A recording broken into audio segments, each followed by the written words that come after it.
gentlemen, welcome back to Alien Addict.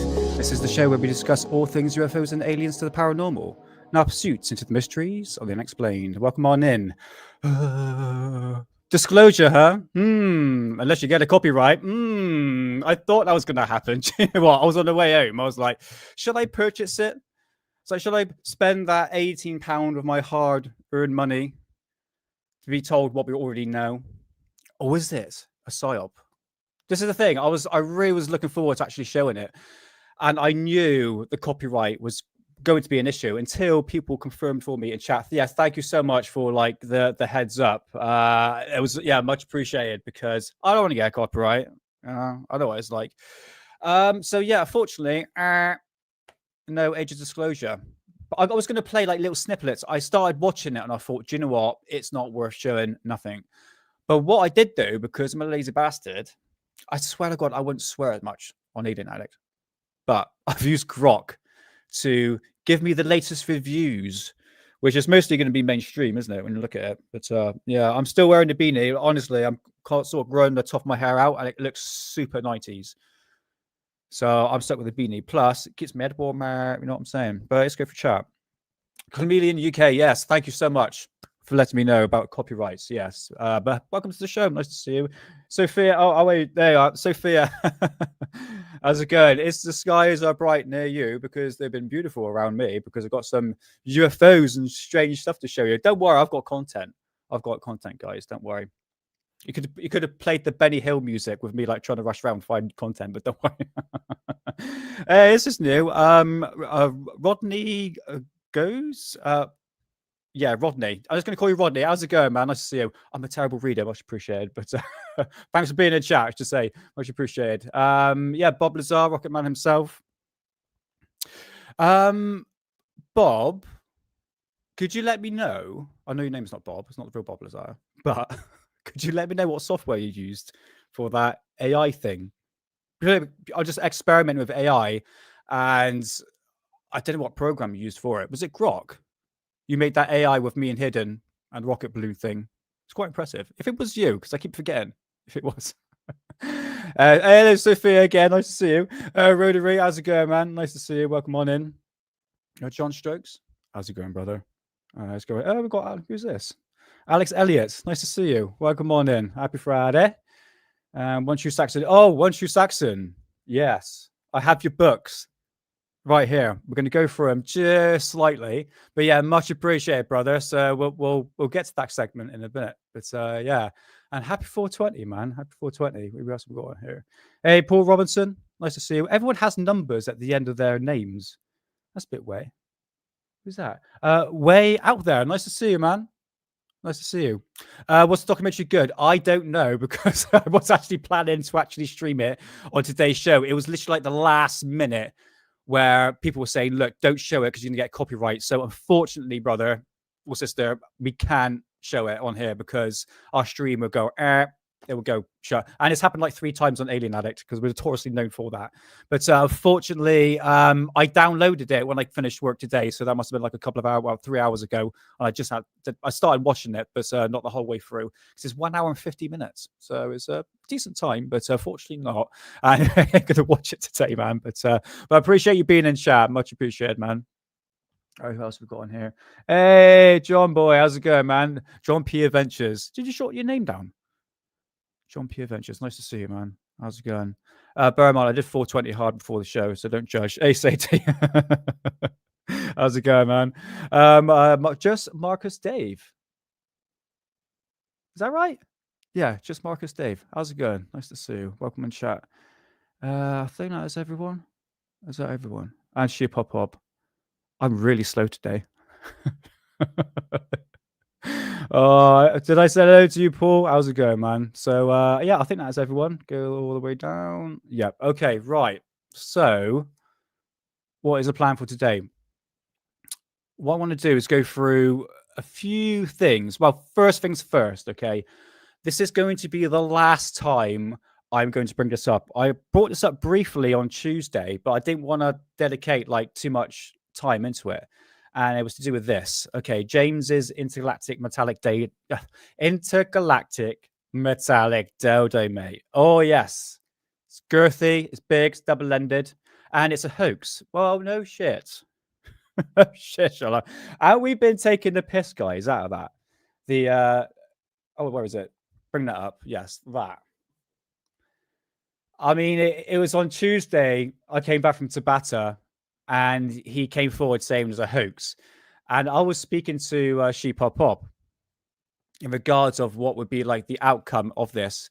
And basically what happened, because James didn't realize the power of the internet, and especially what Reddit can do, he got doxxed, man. He got found out quite quickly. You know, James is not the brightest spanner in a toolbox, I should say, but I don't think he planned that out perfectly. And after he came out saying it was a hoax, you could just see the narcissism, the stubbornness. The guy's just a bit of a dick, to be honest with you. And he did it just to get clicks and likes and views and to promote his new channel and to promote his new material he's going to bring forward. Are you kidding me? Who the hell want to follow that guy afterwards? All the crap that, I mean, look at like the UFO channels that promoted that. Oh my God, they've gone silent, haven't they? They're like, should be careful next time I post. We've been saying it since the beginning. Yes, he got doxed hard by Reddit. Oh God, it was, I could almost see it. And me and Sheepop, I mean, we were exchanging conversations and we were saying, yeah, he doesn't realize what is about to come. And this was after he said it was a hoax. No, it was after the Friday show where he faked his. I mean, look, you can like, it's what the hell did you think he was going to get out of that when you're going to fake your death, fake your seizure? And then I look, understandably, people are going to be concerned.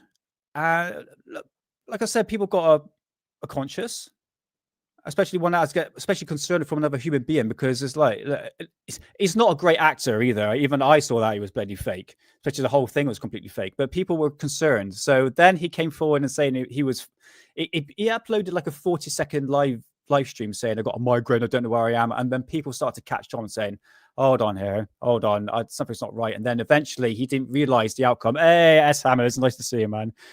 He didn't realize after all the shit that's happened in the live streams, then it came out as a hoax. And my God, it's just, yeah, it's embarrassing, man. It's a real low step down in ufology, I should say. I have to admit, it's like, I was saying to myself, what the hell is going on here? And people still believe that it's real. No, it's not. It's fake and gay, man. It's like, hey, how's it going, Sensei? Nice to see you. Nice to see you. Yeah, cat out of the box. I could try to say like nicer things, but the whole thing was complete theater and a complete shit show, and it shows where shows you where ufology is at the moment, but it shows where the people are at. I don't want to say people are gullible, but people are gullible. And they truly want to believe. Yeah, we're not going to say any more about James and his rod. This is what I'm talking about, John Scott. Yeah, that shit show. So yeah, that's it. End of a chapter, and I think it's going to be forgotten about. Might get brought up again. We'll see. But it's definitely got its followers. And well, I'm just going to say congratulations to James a little bit, because it did work. It did fool a lot of people. Not me. Not an alien, Alex. We took the piss out of it, didn't I? Oh, bless. Anyway, so you know I like my food. So new M&S opened up, like a massive store. And they have the most sexiest, the most orgasmic, moistest thing I could put in my mouth. I've 420 and eaten this Swiss roll, a lot of it. By God, I didn't take a picture of that, but I'm going to, round of applause to M&S chocolate Swiss roll. It's the best thing. I want that more in my mouth. I'm going to go off in a minute and shove my face with this delicious Swiss roll. Go get it. This is a Alien Addict food tip for the U. I think only for the UK. Might have it in America. Something called M&S, Marks and Spencer's food. Go get the. Oh, fuck it. Oh, mate. Oh, the demon. Nice to see you, man. Nice to see you. Yes. It doesn't last that long, so you got to eat it in one go. I am like a seagull. I'm like the whole thing goes like, oh. Yeah, but just imagine A bit like that. Yes, absolute Christmas log. Definitely time of year. Absolutely. So sponsor me, M&S. You must sponsor Alien Addict. I've just promoted your delicious Swiss roll, and it's mate, it's so good. In fact, I'm starting to make my own like cakes and stuff recently. Making my own bread. I made my own butter and I left it in the fridge. Now it's turned into cheese. So look at me talking about chocolate Swiss rolls, and the chocolate bars are great too. Oh yes, I heard about that. Whoopi's the Big Daddy bar, guys. Oh man, my missus will know about that, especially anything to do with Big Daddy. Woo! Bloody up, no love. But yeah, apparently anything in M&S, it's like the dog's bollocks. You might like when my missus goes, oh, by the way, we're going to M&S. I'm paying. I'm like fucking taking all the stuff I can get off the shelf because you know you're gonna get like a massive bill at the end. But yeah, dude, that's Swiss roll balloon. Oh, mate, but it's good. I have to admit, their pastries is out of this world, and I have to admit that Swiss roll. One more time. It looks like shit, don't get me wrong, but it's absolute delicious, man. Big Daddy. Oh, Shirley Crabtree. Oh, dear. Yeah, I've seen that. They're calling the caterpillar. I've seen it in Sainsbury's, but Sainsbury's cakes are pretty shite. I like, do you know what? I find it much more better just to make it on your own. Because I notice when you get it from, yeah, I know we're talking about food. Sod it. We're supposed to be talking about ages of disclosure here, but sod it. We're talking about food now. Don't get pastries in the supermarket that's already been made. It's full of chemicals and it's full of shit. All right. You want to make it, if you want anything moist, stick a bit of butter in it or put a bit of, I try not to use, I used to use sunflower oil. Don't use that. Vegetable oil. Don't use that. Anything grapeseed oil. Don't use that because that's all like, it's like basically car engine oil, isn't it? I can't remember what I use. It's something orgasmic. I was going to say orgasmic then. I was looking at the Swiss roll in the corner there. I use this more organic oil and I put that into sort of in the bread, in the cake. I can't remember what it's called, but it makes everything really moist. I'm going to stop talking about food because I'm getting hungry now. And again, a wicked dry mouth. Yeah, olive. Some brands are a bit funny. I get loads of, I get two things get put up on my algorithm on YouTube at the moment. One of them is pretty brutal, and mate, there's some brutal ones. It's literally crash and fatal car accidents, and you're thinking, bloody hell, like, is this on YouTube? I'm just like addicted to it. And the other one is, it's quite surprisingly because there's a conspiracy theory. All the chemicals that were all in food, and one of them came up about olive oil and all different types of oil. I had no idea that vegetable oil actually goes into like it's basically like car engine oil, and I think that sort of chemical that they put in it is to be made out of like gym mats and stuff like that. It's like this rubber synthetic. It's that just gets brought to me on algorithms on YouTube, which is quite surprising because it is a conspiracy theory. Well, not really. No, it's just the truth. When you look at the back of any sort of product we get these days, and I know it's a lot more in America in that sort of aspect in terms of like chemicals in the back of it, like preservatives, and it got something called Eve X5 and all that. I'm like, what the bloody hell is that? And you Google it, and it's like, oh, that's supposed to be made out of like titanium or something like that. So what the hell is that in like in our food supply? Yeah. Hey, Andrew, how's it going, man? Nice to see you. Nice to see you. So just be careful. This year I've been really looking after my diet and exercise, and I have to admit, I'm feeling a lot better for it. Mentally, no, but physically, yes. 2025 will go down in history, ladies and gentlemen. Is going to be one of those years. But what am I talking about in terms of content for the show today? I have notes. Like I said, you could have put the Benny Hill theme tune because I had nothing planned until I sat down my ass here around about 6 o'clock and going, I don't think I should play it. Who was this? Yeah, even with the vegetables as well. In fact, I bought an apple in Sainsbury's and this video came up. It was like this short that came up on YouTube. And some guy got a knife and he was scraping like the skin of the apple, and it had all this plastic stuff on it. I was like, it's like, yeah, you can literally roll it up into a ball. It's not wax, it's like literally plastic. And they spray that to actually preserve the apple make it last for a long period of time. Because normally when you pick an apple, within a few days, it actually starts to deteriorate if it's organic. Because I pick loads of them off the trees, especially this year.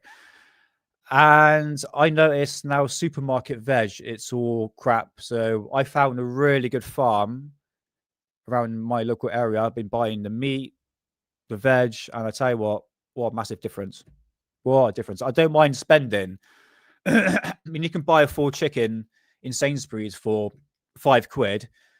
But if you go to a farm, you might spend, ideally 7-8 quid, but it's organic and you don't get that fat. If you go to a supermarket, you get the meat, especially like chicken, you like chicken breast, you pull it out and there's all like this goopy stuff that comes out. I don't know what they put in it. It's like they put water in or something in it to actually like bulk it out to make the weight gain more, to gain more profit probably. And it literally is like you got to pat it down. Like you go to a farm, you don't get that. You don't get that shitty crap that comes in with it, because you want to save the juice for the flavor for the chicken, by basting it. And you don't want that crap. You don't know what's in it. You know what I mean? I need to start talking about food. I'm bitching about food. But honestly, guys, please. I know I sound like an eco warrior.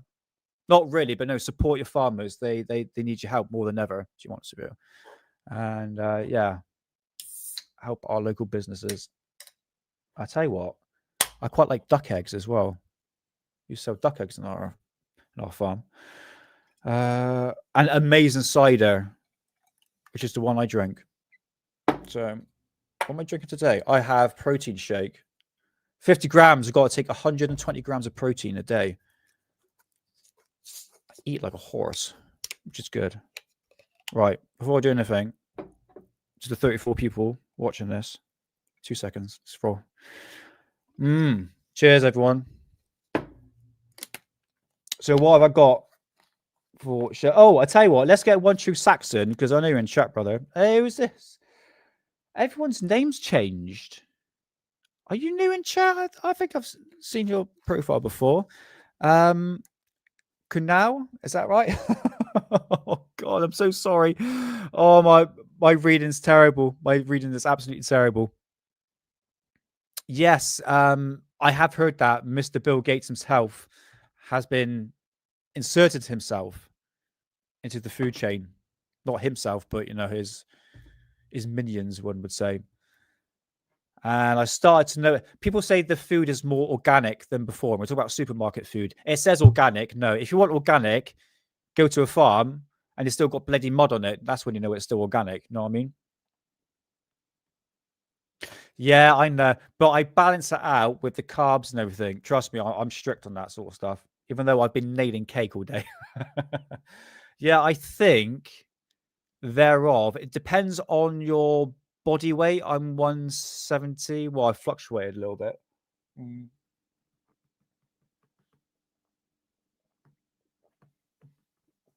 Oh my God, that's so refreshing.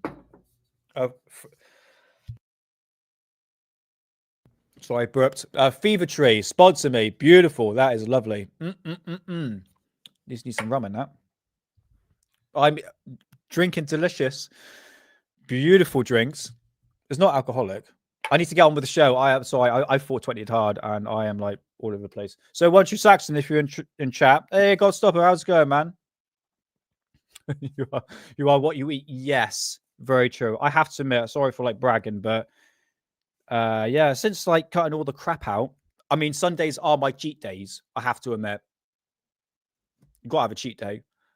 But otherwise, yeah, I feel energetic. Feel pretty good, I have to admit. But that balance that with exercise, you know what I mean? Right. So One True Saxon, if you're still in chat, hey, Pagani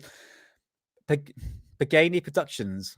How's it going, man? Nice to see you. I always I got to stop before I read your name. How's it going? So yeah, One True Saxon kindly sent me a few books, and I was like, oh man, I've got to pay you for something. He's like, no, he's a friend of the show, and he's always been there in chat, having a good laugh with you guys. So he eventually sent me 2 books. One of them is this one here: UFO Stories, Mysterious Visitors by Bringsley Lee Bora Trench. I think so. That is one of them. And I have another one here, Flying Saucers from Outer Space by Donald E. Keyhole. So yeah, One True Saxon sent me these, and I'm just going to go briefly to ChatGPT because I received them today actually, and I thought, well, hold on. Hidden gave me a bollocking. He says, "Mate, no more burping." I'm like, "I'll be a gentleman and I will mute the microphone because I am now an English gentleman." No, honestly, guys, apologies if I burped in the past. I'll cut that out. But what I want to do today is going to be a mixed bag. I've got very interesting stuff to show you. One of them I want to talk about. I want to talk about Maria Orsic just slightly, but Rotary has been bringing up All House Saxon, yes. But Rotary, you've been bringing up a lot on X. Someone called Mark Devlin. I've actually seen his presentation. Corbell's cat. Nice to see you. How's it going, man? Nice to see you. Yeah, Mark Devlin. I saw him a few years ago at the Glastonbury Symposium, and he was talking about the music industry. And I wanted to do an episode with Hidden in terms of like the symbolisms behind the music industry, a bit of a deep dive into it. But I've got a bit of his presentation I want to show today, and that's one aspect I want to go into. There's only so much ufology I can go into, but I like to go into a bit of conspiracies. We'll just dip our toe in a little bit. Even though I mentioned chemtrails and Dr. Judy Word, so these are pretty hardcore ones. But anyway, but yeah, it's extremely. Oh, hold on. He had his channel banned for years on YouTube. Oh, really? Do you know what? That's only recently, within the last couple of months, his channel has been recommended to me. Oddly enough, do you know what? YouTube has started to give me a lot of like conspiracy theory stuff, which is kind of strange. I think the algorithm started to know me. But that makes sense. It's the same with David Icke because he got his channel back, and I think it's over like 1 million views or subscribers now on YouTube. So I'm saying something, but yeah, absolutely fascinating, guys. The symbolisms behind Mark Devlin research in terms of what's behind the hidden cabal of the music industry is immensely fascinating. Just want to touch upon that a little bit. Hey, Green Sea, nice to see you. How's it going? Nice to see you. Yes, isn't anything healthy about vegetable oil? It's like if you go through the process of how it's made, you'd be like, ugh, like there's so much chemicals in it. It's unbelievable.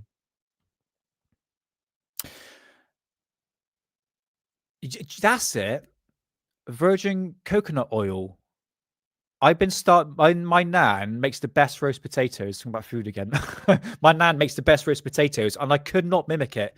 She goes, "Oh no, I use beef dripping lard," and you can trace that back to like World War II. So she's been using it for like nearly 90 years now. And yeah, honestly, lard is all organic, and you can get it through the butchers and everything like that. But yeah, the coconut oil. I have coconut sugar as a substitute for my sugar I have in my tea. I only have like a little bit, and it is coconut. Yeah, coconut sugar. It's only goes through like 2 processes. It's got no chemicals and stuff like that. But butter, I make my own butter now. Yeah, I get dripping. Oh, Sophia is called. Is it called Trex or something? Not Trex. It's called Britannia. It's like a blue square triangle. I don't know which one it is. It's in a blue packet, and it's the best. It is. Hey, Skywatch. Carlos the Skywatcher. How's it going? Yes, we're talking about food just slightly. But yeah, you are right, green tea. Yeah, there is literally. I don't think anything is organic anymore, unless you go through. Even like the vegan stuff isn't like even like the vegan and the even like vegan meat is mass processed. I wouldn't go near it, to be honest with you. So, but like I say, you are what you eat. So, yeah, just make it your own, isn't it? Can let's have like a few chickens running around and get free range eggs and everything like that. But yeah, butter. I cut that out. I make my own. I just get a bunch of milk, organic milk or organic. Is it double cream or standard cream? Just keep whisking it, and then you get your buttermilk. Separate that, and you got your butter. There you go. And it's all organic. It's lovely. I am rambling about food today. Hey, sub 80 line. Nice to see you, man. Oh, yes, I have heard about that. My nan talked about that. It's a very old-fashioned. Uh, I think you can only get that in a butcher. Trex. No. Britannia is in a blue packet. It's. Do you want to know a story? Right, when I was a kid, I think if my mum's in chat, will probably know about this. They're beautiful, mate. Mr. Brain's faggots are absolutely wonderful, but they'll set in my mouth anyway. Yeah, it's a food, ladies and gentlemen. It's food. What was I talking about again? I was talking about. Oh yeah, about bloody Trex, right? Okay, so back when I was a kid, I couldn't tell the difference between lard and butter because I'm a bit of a retard, right? And I always just have like toast with butter with a bit of Bovril or Marmite, right?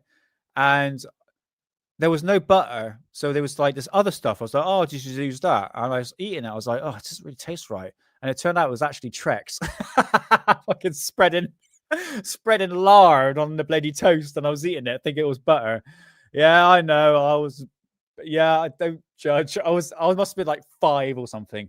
In fact, I can remember eating that, watching Live and Kicking. Could you remember Live and Kicking on the BBC? I love faggots too, mate. Oh, mate, they're beautiful. I tell you what, the butchers do amazing faggots.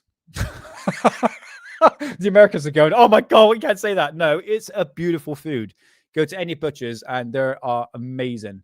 But the thing is, they put the intestines and stuff in it. But Mr. Brain's faggots are the best. I had pizza today. Oh, mate. I tell you what, Pizza Hut and Domino's gives me the shits. Just going to put that one out there. Is pumped with grease, like literally grease. And now I just make my own dough, which is easy to do. Put a bit of tomato puree, and it's so easy to make a pizza, but it's actually getting the base right. I like a bit puffy on the side. I used to like it thin. I was supposed to be talking about the book, isn't it? Well, sometimes like was it like the Italian pizza, like thin crust, but I like a bit of puffiness on the edge.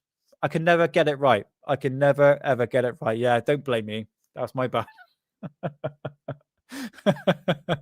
Oh, minging. Oh, mate. I know. I don't think I actually finished the toast. Actually, I don't think so. But yeah. What was I talking about? One True Saxon, brother. Going live. I am live at the moment. I fucking hope so. I think I'm shooting through the airways. But brother, your book's here. Thank you so much for sending them to me. I will do a read through and yeah, do a little bit of an analysis because these are the time period of ufology which I'm quite interested in. 60s and I think 50s. I think yeah. So it's go back good old 60, 70 years.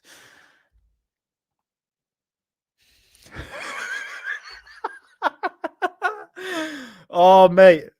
I was like, do you know what? I'm not going to stress because I stress and my anxiety goes off when I don't prepare. I have to have things to a script. When I do my show or hidden show, I have to have things in order. And at the moment, I don't have it. And I thought, do you know what? Fuck it. 4:20 before the show and just go with the flow. And I've been talking about food for the past, God knows, about 31 minutes talking about food.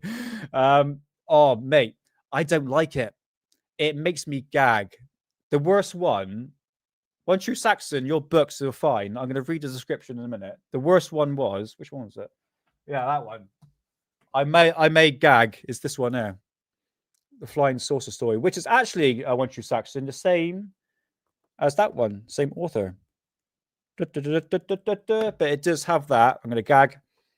But yeah, it has that crabby, mingy smell. Oh, God.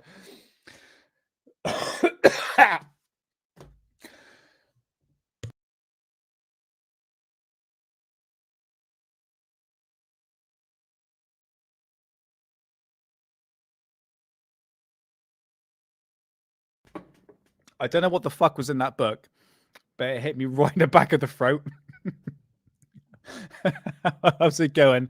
I'm just gonna call you Network. How's it going, man? Welcome on in. Nice to see you. Is everybody's names changed? Hangs tight. Everyone's name's changed. Because used to be called Hangs tight. Have you changed your name, brother? Because Sophia, you're now called Hippie Sophia. What is going on with chat?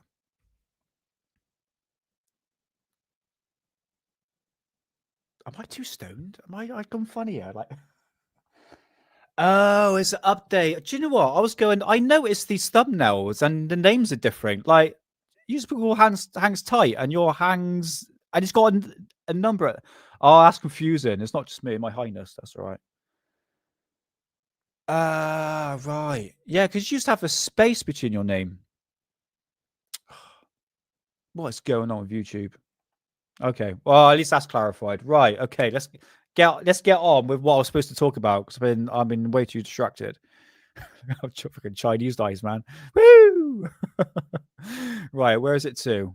Where are you to? ChatGPT. Right. First book. Slight breakdown. Oh my god, I got to read. Mysterious Visitors. Now, this book here. Oh, where is it to? Oh, yeah, okay. I'll tell you what, I'll just hold this up here. I thought I had it on display on screen, which I don't. Okay, so Mysterious Visitors from 1973 by Brinsley Trench. And this is a UFO book, amongst other things as well.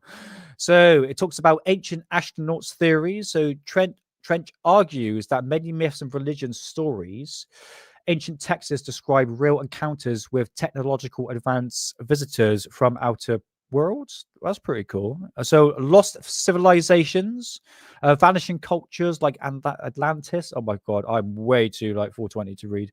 Non-human visitors. We also have UFOs as a continuous. No, hold on. UFOs as ancient encounters. Oh no, I can't read. Hybridization of human origins. So the overall conclusion of this book is saying this is a highly speculative and positionized. Oh fucking hell! Oh Christ's sake! I mean, why have I got to read? Well, I know I can't read at this point. It is not considered. Fuck it, whatever. Next book. Don't judge. I was under a lot of stress before the show. So this one here, are flying saucers real? Flying saucers from outer space. Now this is from Keyhole, who was a US force. Keyhole investigates into the US Air Force reports of UFO encounters during the late 40s and 50s. Is anyone taking a piss out of me in chat? Yes, don't worry, she's coming. She is absolutely coming for Tuesday's show because that was a complete embarrassment. Don't judge. I'm doing the best I can. Where's my notes? Okay, so this one here, UFOs are physical craft. Yes, we have to admit that.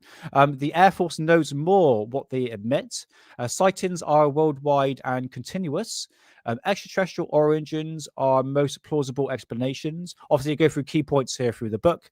Early patterns in UFO behavior, and some historical signatures. And this was a bestseller apparently.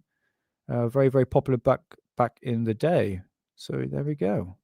So I shall be breaking that down when I'm a bit more less 420. Thanks, ChatGPT. Oh, by the way, I did notice one, True Saxon. Are you supposed to send this back to the actual library people? Because I did notice it's got a fucking timestamp on there.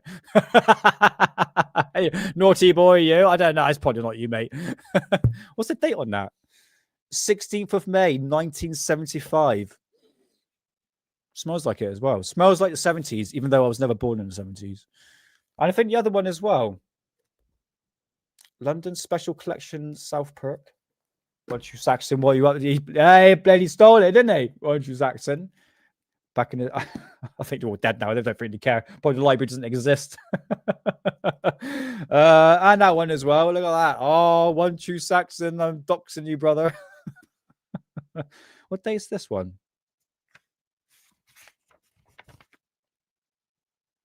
1969. 69. Right. Thank you so much, 1 True Saxon, for sending me the books. I shall be reading those over the weekend. I'm pretty sure I can nail it in my right frame of mind. But yeah, thank you so much. It's much appreciated. If anyone wants to donate any books to me, that'd be much appreciated. Yes. In fact, anybody could recommend a really good AI system, because it's all advanced these days. If you can stick it in chat, because I wouldn't mind paying for it, because these UFO magazines might require someone a bit more powerful than Jenny, I have to admit.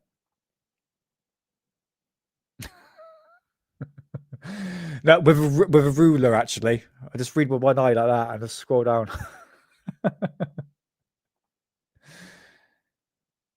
Do you know? I've heard your fast food is well. A lot of food in America looks delicious, but I did hear it's highly processed. Is it or is it not? Apparently, I know the cheese look highly processed because you can get it in like squirty can. Don't think we get that in England. There's where I don't live too far from Cheddar, which is the place where cheddar cheese comes from, and that's where you get like proper cheddar, mate. Oh, it's proper stinky stuff, mate. It's probably that stuff that I made from butter is still stinking up the bloody fridge at the moment. But yeah, cheddar cheese, the best. But the American cheddar cheese is a bit different. I think it's a bit more synthetic, isn't it? I think. I don't know, but no, I think I'm planning to come to the US maybe in spring to go to Contact in the Desert for a couple of days. I'm going to make the decision. I'm going to make the decision in January. Then I got about at least 4 months to prepare because I need, I think it's a flight to America is a few grand. I don't think it's cheap these days, but yeah, I'll bear that in mind, Green Tea. I'll bear that in mind. Oh dear.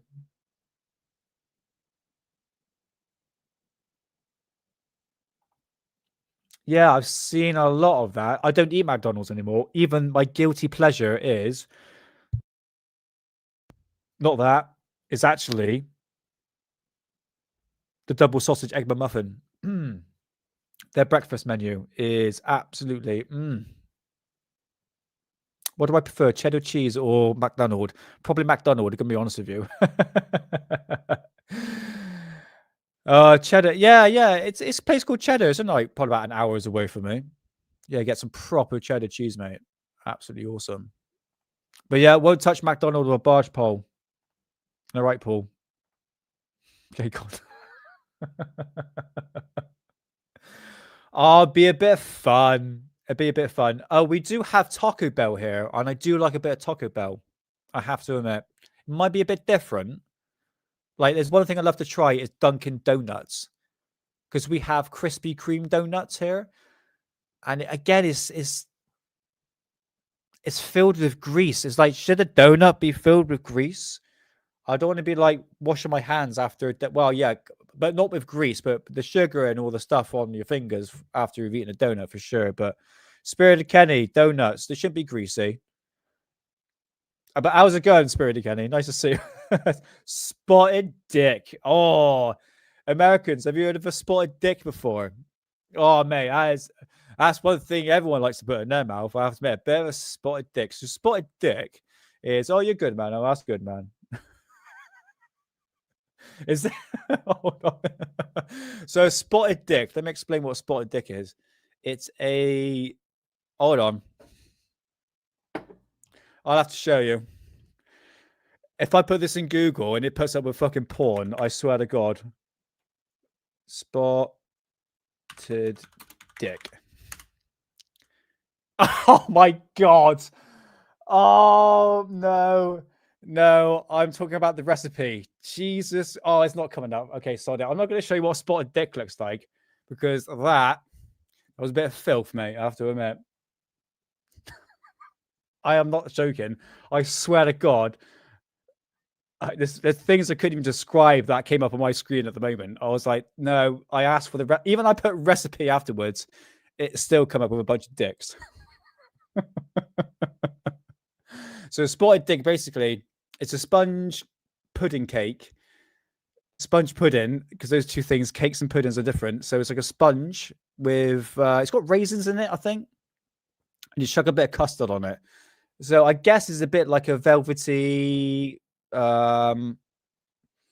what's a spotted dick, guys? It's like a what is it?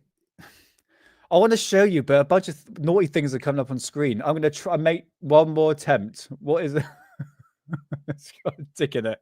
I want to show you what spotted dick looks like. Spotted dick recipe. UK. Oh, fantastic.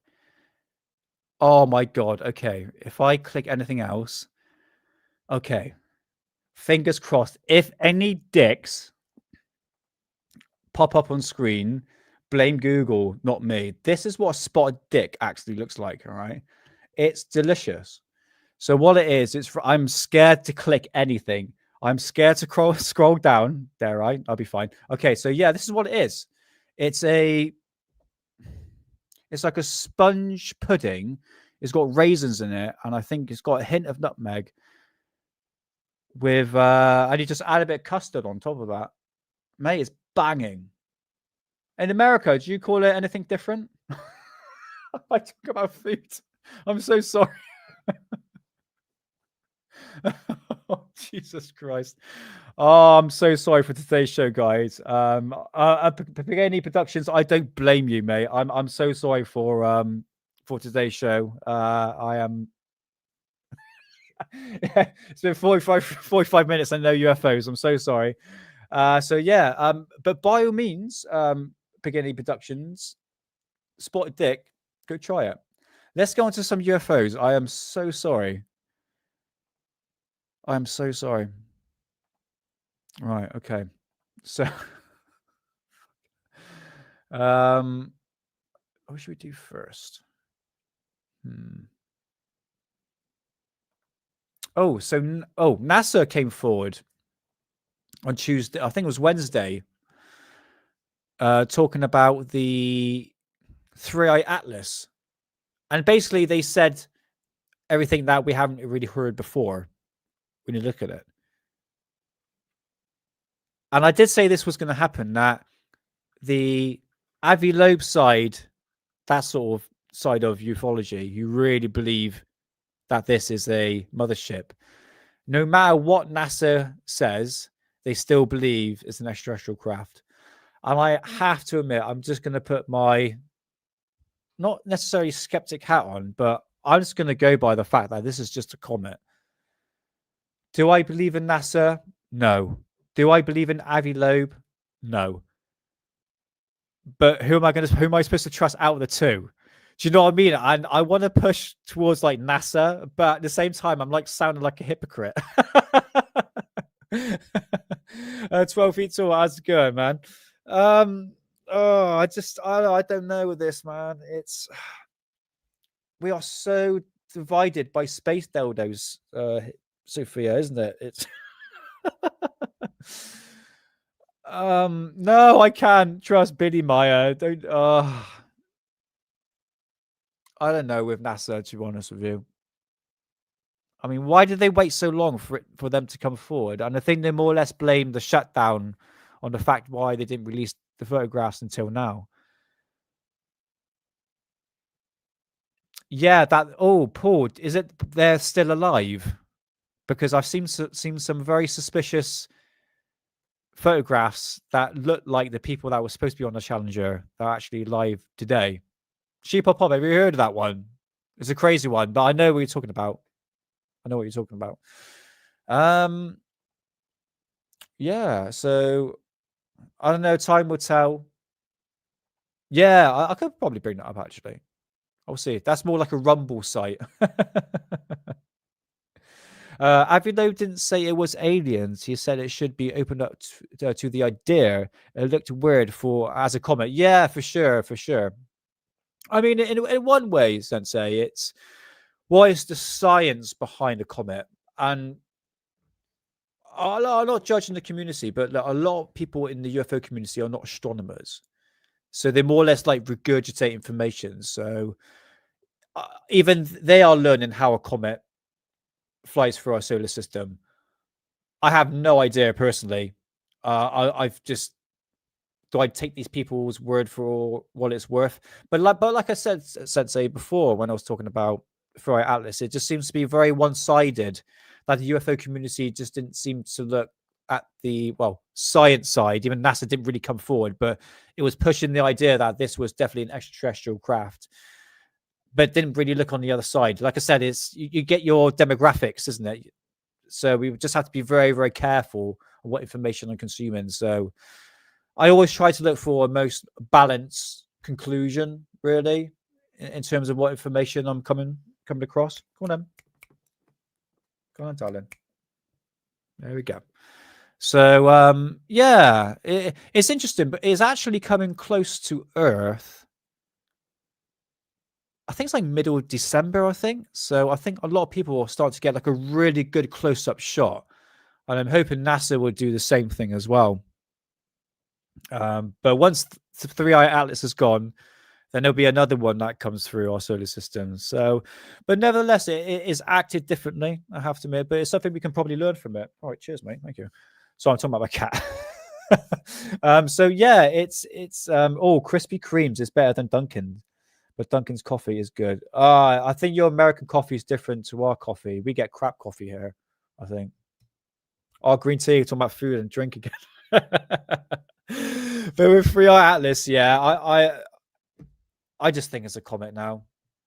But I will change my mind if anything. If I see a picture of Free Eye Atlas with a flipping window and got aliens, flipping the bird, I'm like, right, extraterrestrial, definitely.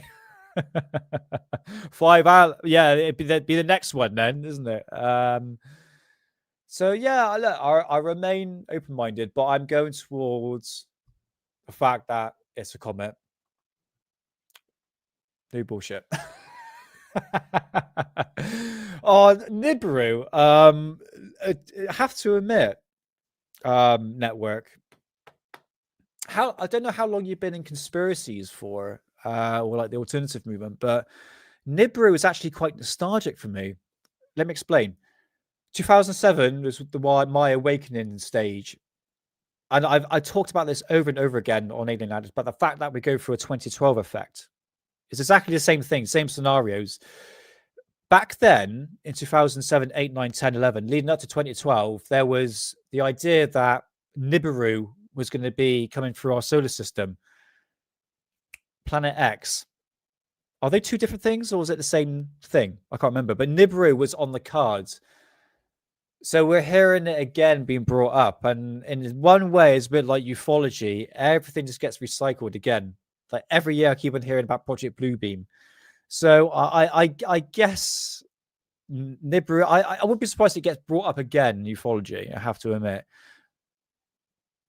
But in terms of how it is in our solar system, I'm not too sure. I'll do a follow-up on that. Rapture. I've been hearing of raptures for a long period of time.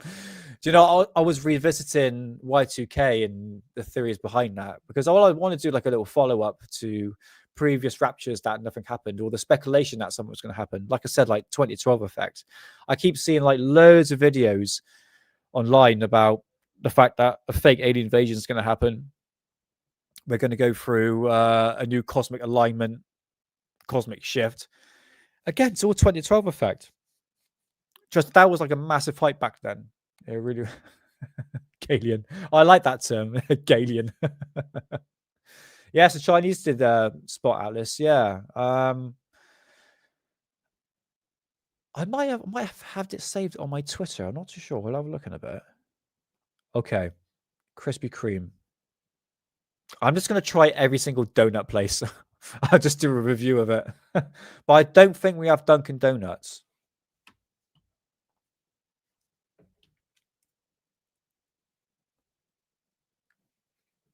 Does the UK have Dunkin' Donuts? Yes, they do. Holy shit. Hold on. So 22 locations in England as far as 2025. No way. Is there one in Bristol? No, there's no one. Oh, damn it. Because if not, I would have bloody ordered one like right now. We don't have one in Bristol. Damn it. Never mind. I shall remember that for next time. In fact, we're going to Birmingham up north at some point. Might have one up there. Yeah, with I don't know. It looks like a big ball of light. I mean, some like long exposures, I guess, kind of makes it like a cylindrical craft, so to speak. But bear in mind, with long exposures, it does distort the image. So anything traveling very, very fast will look like a big, well, like a mothership, so to speak. Yeah, do you know what I did as well? Sadie, how long you been in that sort of realm? Do you know what I mean by 2012 effect? Is I know She Pop Up would know what I'm talking about. Everything just gets everything we're seeing now in terms of like UFO sightings, rapture, fake alien invasion, Project Bluebeam, Nibiru, what else is on the cards? All that was going back 2007, 8, 9, 10, 11, 12. Especially like 2012, that year, because there was the London Olympics, the fake alien invasion that was supposed to happen then. Space is fake. an episode for being hidden. But all in all, there was like a massive ramp up. Like something big was going to happen. And I just keep seeing it over and over again. Look, some of the communities can have an overactive imagination. Look, being a conspiracy theorist, it can, to the person, change the person's outcome on life, because you've gone from like CNN brain to conspiracy brain. Look, this is coming from experience here. I'm not saying it because I've looked at someone. I've actually been there twice. You know, even to the point where you actually have burnout. But sometimes the conspiracy brain can override the common sense approach. A bit like James's intergalactic metallic dildo. It's like we need common sense, realistic perspectives on very hot topics, and trying to get at least a rational conclusion to something that's absolutely wacky. Fucking 422. Oh my god. Why Y2K in 2012 was disappointing. It was indeed, because it was extremely hyped up community in the UK. Absolutely. I was just hoping for onto a logic shock from UFOs. Interesting term. Onto logic. Ontological. But no, you are right. It was disappointing. I remember Y2K as well. The Millennium Bug. Even The Simpsons did an episode on it. Remember all the aircraft falling out of the sky? Actually, I think you're kind of seeing that now when you look at it. You know, you had another bloody plane crash, wasn't it, in America? Bloody engines falling off. Oh my god! Imagine the 12-hour flight. Got to go to America. Shitting myself. That is the logic why it must be Planet X. Yeah, do you know what? I will do a follow-up on Planet X, because I have seen it get brought up in recent times. I'll put Nibiru in there. But yeah, like I said, guys, if you were there in 2010, 11, 12, massive build-up. Even the three... do you know what? I saw videos as well back in the day. You know, the two suns? A bit like Tatooine. Yes. Not in Bristol. God damn it. Eventually, food. No custard on pudding. Oh, I tell you what, green tea, make your own custard. It's so easy and is the best you'll ever have, honestly. It's, well, it is. It's, what did I do for? I can't remember. It was like egg yolks, sugar, vanilla, milk, cream. It's like 5 ingredients. And I tell you what, yeah, go munchies. I tell you what, I would never go back to tin custard. Trust me on that one. Just got to ease off the sugar a little bit. But I tell you what, I'm getting hungry now, green tea.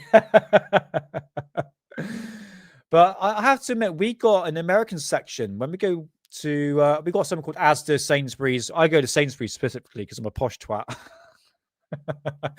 And there's an American section, like an international section, and the sweets are a lot sweeter than the British sweets because I had something called a butterfly.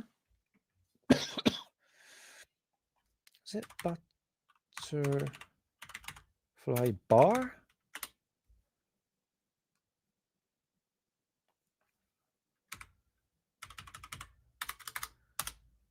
Candy bar. Yeah, it was like a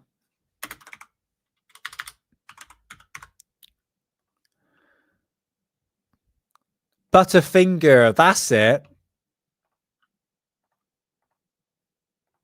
Yeah, that Butterfinger. It's I literally had a massive shock to the system because the amount of sugar that was in it was like I was like 5 energy bars. I was like, oh shit. That's really nice. Butterfingers, guys. Beautiful. And it's like really flaky and it's really caramelly. So it's saying here, crispy, crunchy, peanutty, buttery. Beautiful. And it's gluten free as well. Look at that. No artificial. Yeah, right. Oh, mate, I got munchies now. Yeah, Butterfingers. If you see it in the international stores, go grab it. Butterfingers. Yes. Oh, mate. Yeah, do you know what? Looking at the price, that's a lot. I think that might be a box set. Could you remember back in the day, right, in the UK, you used to get the pick and mix. It used to be like a penny for like you get like a whole mixture of sweets. You used to have it back in the newsagents. Oh, fucking. Oh no, mate, you 420. Nothing in terms of food is impossible. Like I will literally try anything. What did I try the other day? I don't know. Oh no, I was going to make Salisbury steak, but what did I end up having? Oh no, I thought it was an American thing, and it was basically strips of bacon on pancake with maple syrup. Out of this world. Ah, beautiful.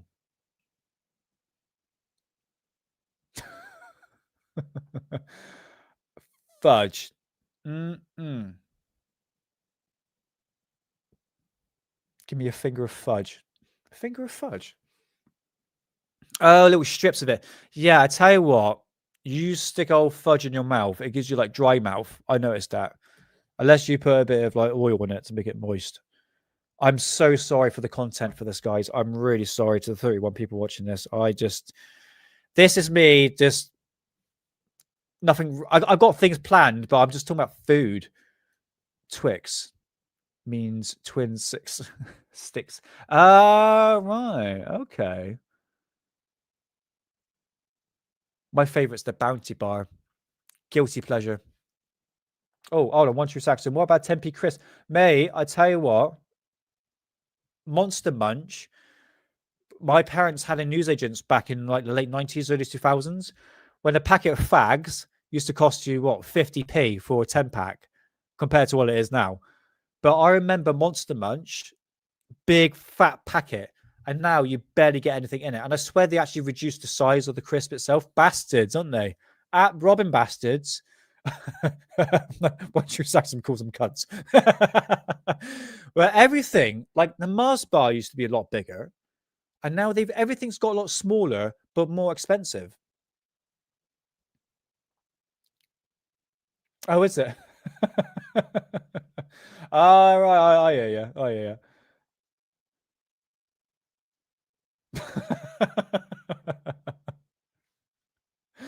Oh,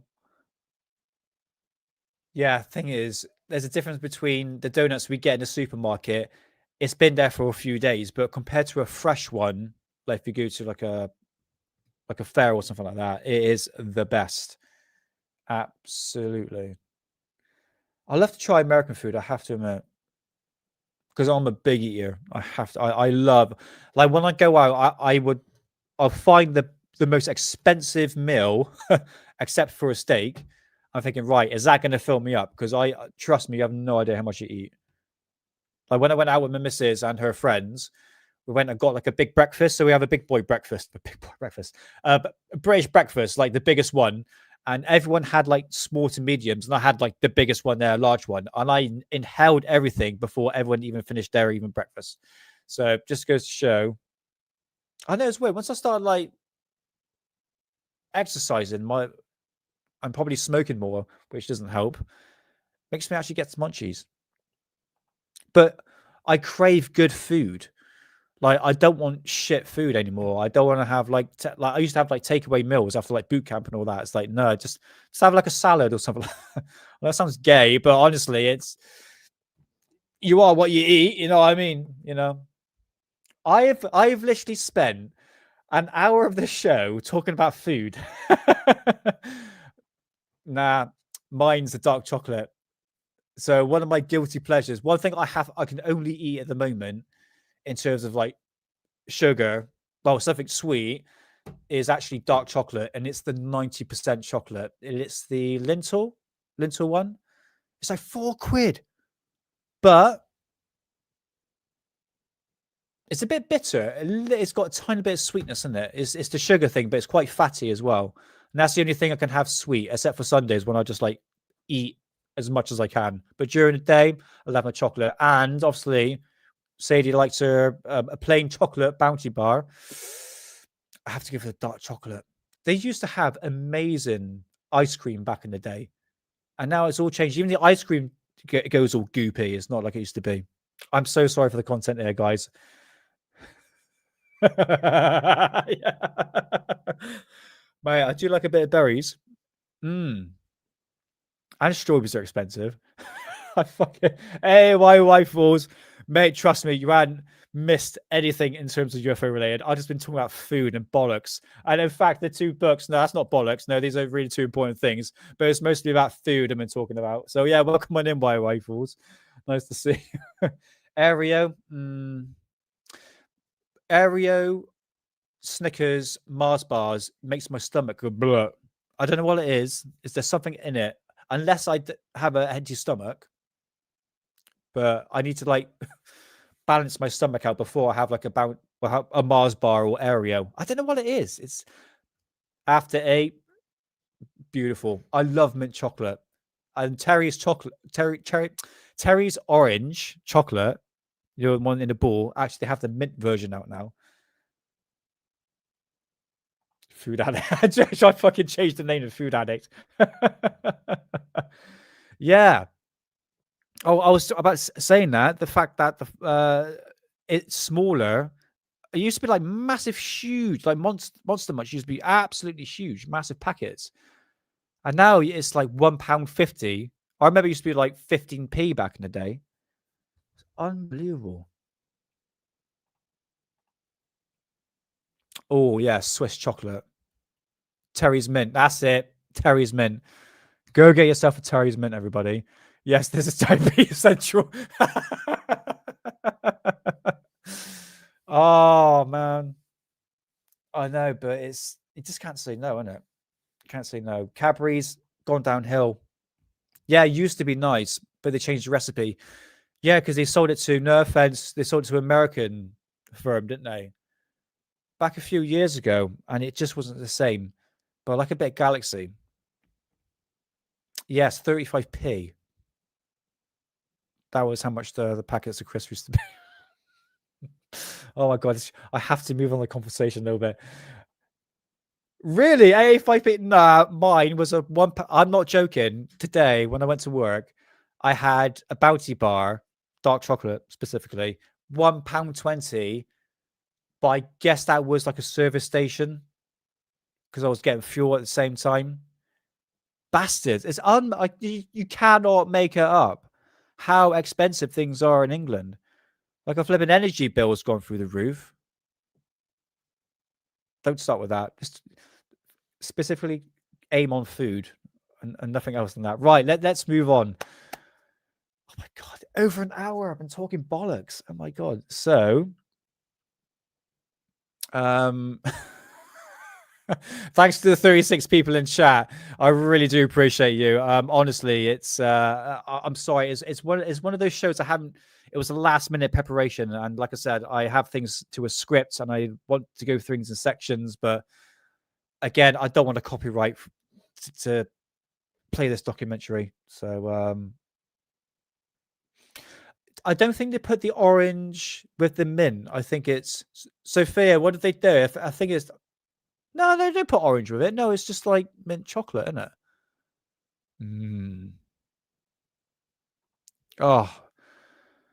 Oh, it's pure sex. Oh my god! I literally for years I thought that maple and bacon and pancakes, because the pancakes I get, well, it's the American style. It's a bit thicker, but it's got high protein level, so it's that part of my diet. And I thought, you know what, I'll try that because I keep seeing I thought it was an American thing, probably not. And I tried it. I was like, oh my god, like I was like, face was in the plate, like oh, it's absolutely amazing. Oh dear. Oh yeah, we all know this. Do you know what? I'm about 420. Okay, let's 420 again. Before we by 420, let's get to the show. Because yesterday, I've spent the last couple of days literally sky watching and just filming the skies. I've been seeing balls of light, but I found something the other day that was a bit odd. And let's going to bring it up. Well, I don't say odd. I've never seen it before. Sophia, I think you put a comment on one of my videos saying that you saw the same thing. So there's a lot of balls of light. Oh, it's a bit bigger. What the hell's the background? I don't know what the background's all about. Oh, what are doing? We're doing. Okay, right. So this was taken on the 20th. So that was yesterday or day before. No, it was yesterday, Nick. Idiot. So yes, yesterday I was doing a bit of sky watching and I found this in the sky. Go check out what it is. But you will see something afterwards to sort of back up what might be in the sky. Perfect. Is that a satellite? That's interesting. It's kind of hard to tell because I'm fully zoomed in. You will see it goes past a constellation, so it is actually traveling. Sorry, guys. I'm going to keep the camera as stable that I can. Let's see. There you go. Okay, nice and steady. Yeah, there you can see it. Steady. So these two objects, I can see with the naked eye. It was high up, but what I noticed, it kind of went like straight like this, and sometimes it turned like that. From my observation, anyway. Hold on. Did I? Hold on. There you go.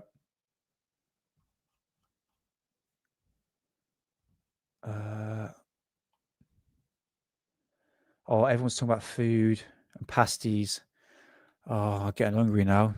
Well. Isn't it, Nick?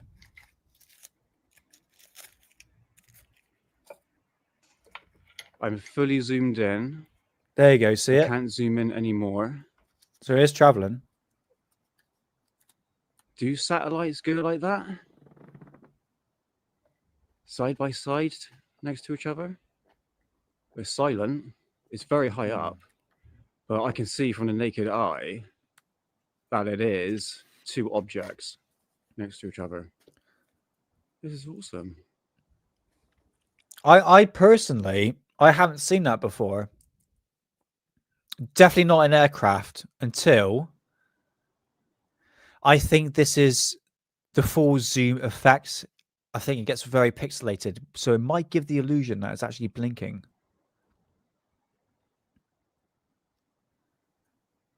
Is that blinking? So I mean, It didn't look like it was blinking when it was flying overhead. Awesome. that's Right, my thought. I'm going to track whether or not that's from a satellite. I'm not too sure if they actually do that. That's crazy, isn't it?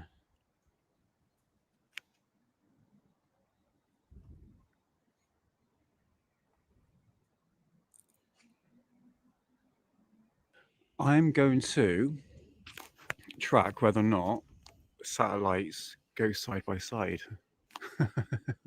to each other. Hold on, let's have a look. That's very true. Yeah, yeah, and that's for all cameras as well. Right, Check I'm this on out. the satellite tracker, and I've just clocked these two objects right. Right. Okay. So I must stress this must have been shortly after the sighting itself for the two objects.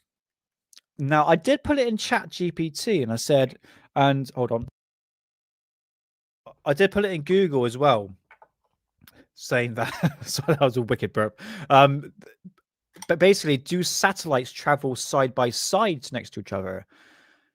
And according to Google, it said no, it doesn't. However, not too sure if this is what we're seeing on the screen here is the satellites, but it looked similar, but I'm not saying it's exactly yet. And it was more or less on path to where it came over my direction. So Here, of these are satellites, all right? Oh, sure. This is the position that is at the moment. I think this might not be it, but it kind of resembles it slightly, doesn't it? Right. With that, I think the way this I think it moves more vertical and not like there's one here and one on the side. I think that needs to be more here. was traveling was more flatter. There we go. Might be wrong on that one. Because I did put the question in Chat GPT and Google amongst things saying, do satellites fly side by side? And they said no. But it looks like this one, obviously we're talking about these two right here, which I'm sort of trying to do a little bit of a catch up as of these have gone off in the distance. But just to show you that, yes, I think it might be it. Not too sure. And it's these right here. Just for reference, right? We can see how many satellites are in the sky at one given moment. It's crazy, isn't it? Yeah, I don't know. I don't know. I did went onto the tracker and did see those two objects there, which could well be what I captured in the sky. And you can see the side by side view here. I don't know. It's from the perspective. Obviously, we're talking about these two objects right here. Does it? This is would it be the same as this? It's kind of hard to tell. But it's definitely not an aircraft. You can see it there in the beginning.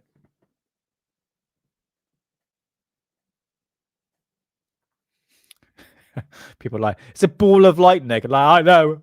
It's the best I can do. Yeah, but in all honesty, according to the internet, satellites do not fly side by side. So God knows what it is. God knows what it is. But yeah, it's a good find, isn't it?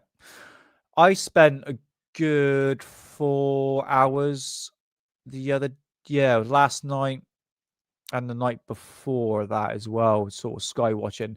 In fact, no, I'll just show you. Sod it. Might as well show you guys. How's that there? Yeah. So I will be doing these live streams or putting out these videos of. Oh, let's mute on that one. of basically sky watching. So what I am planning to do, you know, cock and balls, I spoke to the missus and she's going to go halves with me as a Christmas present to actually, now this is going to be really, really interesting, and I'm so looking forward to this, is,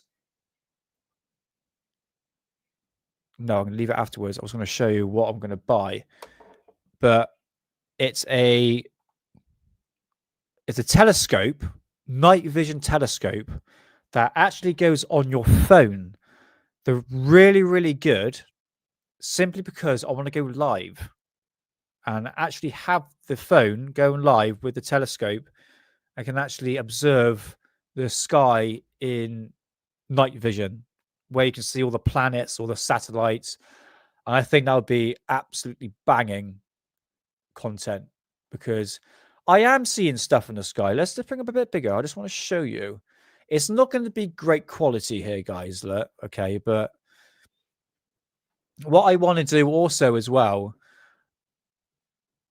there's something I want to bring up, because like this one here goes quite slow. Talking about this one here, and then it starts picking up speed.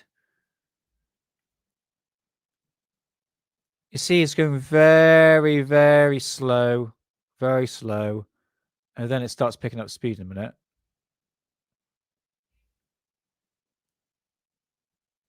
There's another one now. And I focused on that one then. I think I'll go back. Hold on.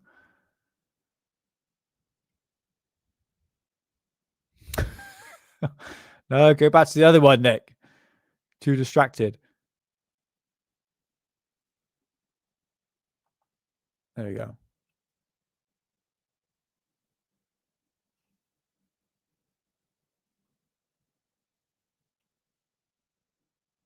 Oh, the quality. Do you know what? Actually, looking at the quality, it's kind of really crap. It's like potato camera. Oh, dear, Nick. But the idea is when I go live, not with my phone. No, I'm an idiot. And let me explain properly. With the telescope, the night vision telescope scope, I can actually, yeah, use the phone and use that with the device so you can stream it online. I'm retarded. Yeah, but yeah, look, some of them actually go really fast. And some of them go slow and then pick up speed. But I would say with the ISS that I caught the other night, where's the ISS? Hold on, I'll bring up in a minute. It looked like the ISS was coming towards me. It was going really slow, but when it went over my head, then you can see it gaining in speed. So it might be perspective, isn't it? How far away the object actually is.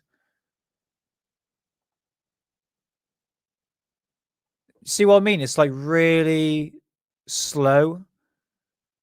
Probably too slow for a satellite.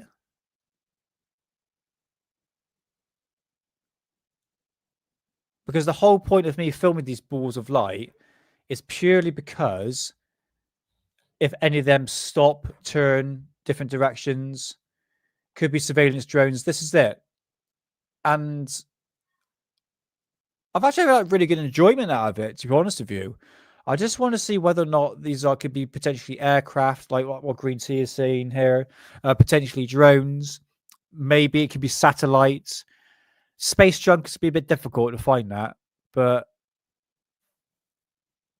it's bright though. I have to admit, it is pretty bright, and it's definitely not.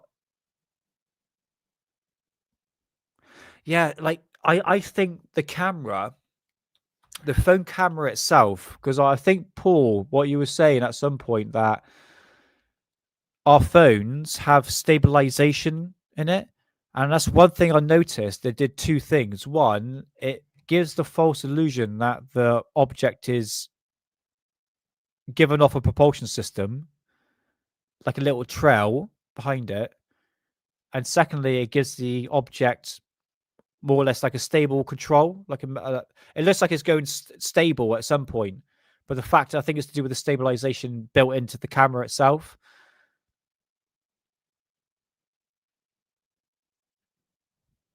But the thing is, I want to get a proper zoom in, crystal clear footage of what we're seeing in the sky. And unfortunately, the phone camera's not really doing it justice. But it's way better than my last phone. Oh, yeah, tons better. Yeah, I use Flight Tracker 24. Things with Flight Tracker track drones, though. I've never, because I obviously track the chemtrails in the sky and all that with commercial airline. Yeah, that's the two objects I see. There is audio, I just muted it so you can hear me. But yeah, Flight 24. Would they actually track drones? Not too sure on that one.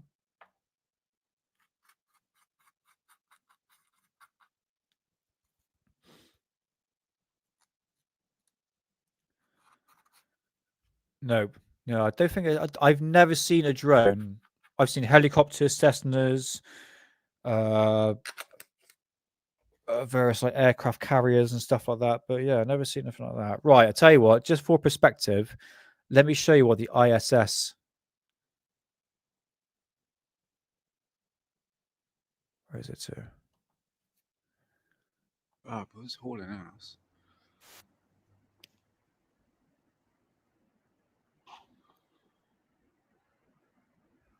Two aircraft flying.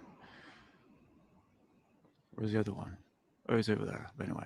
Yeah, there was this light coming behind the tree. I was like, oh my God, what the hell was that? Fucking aircraft, wasn't it?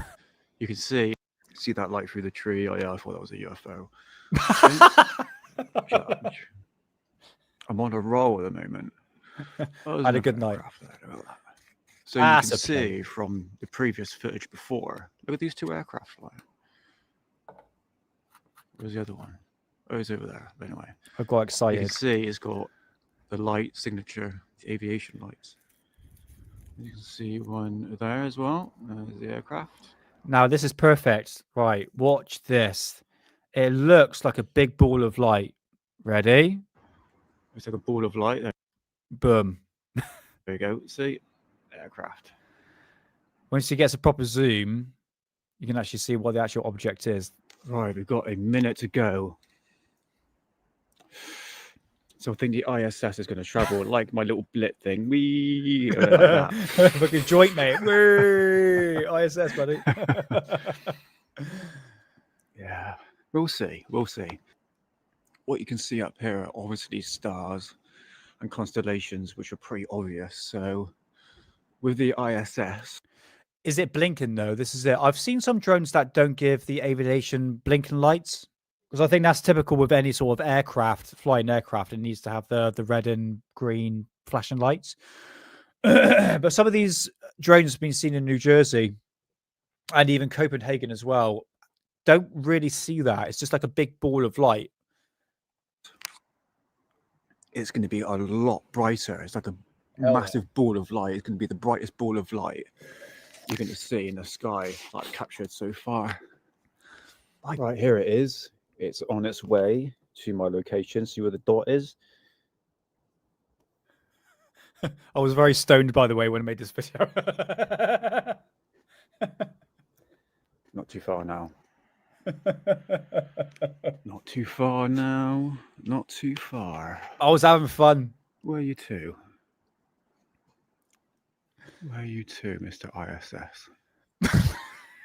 It's going to be a big dot. And right, it is there.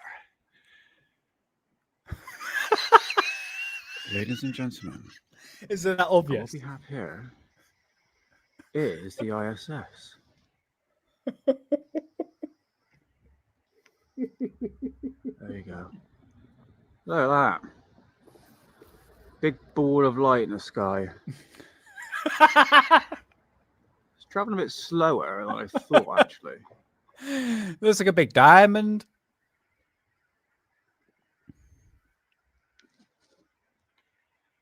Actually, you could say, as a bit of pareidolia, just going to throw this one in there, kind of looks like a cross, doesn't it? Christian cross. It's Jesus. It's not obvious.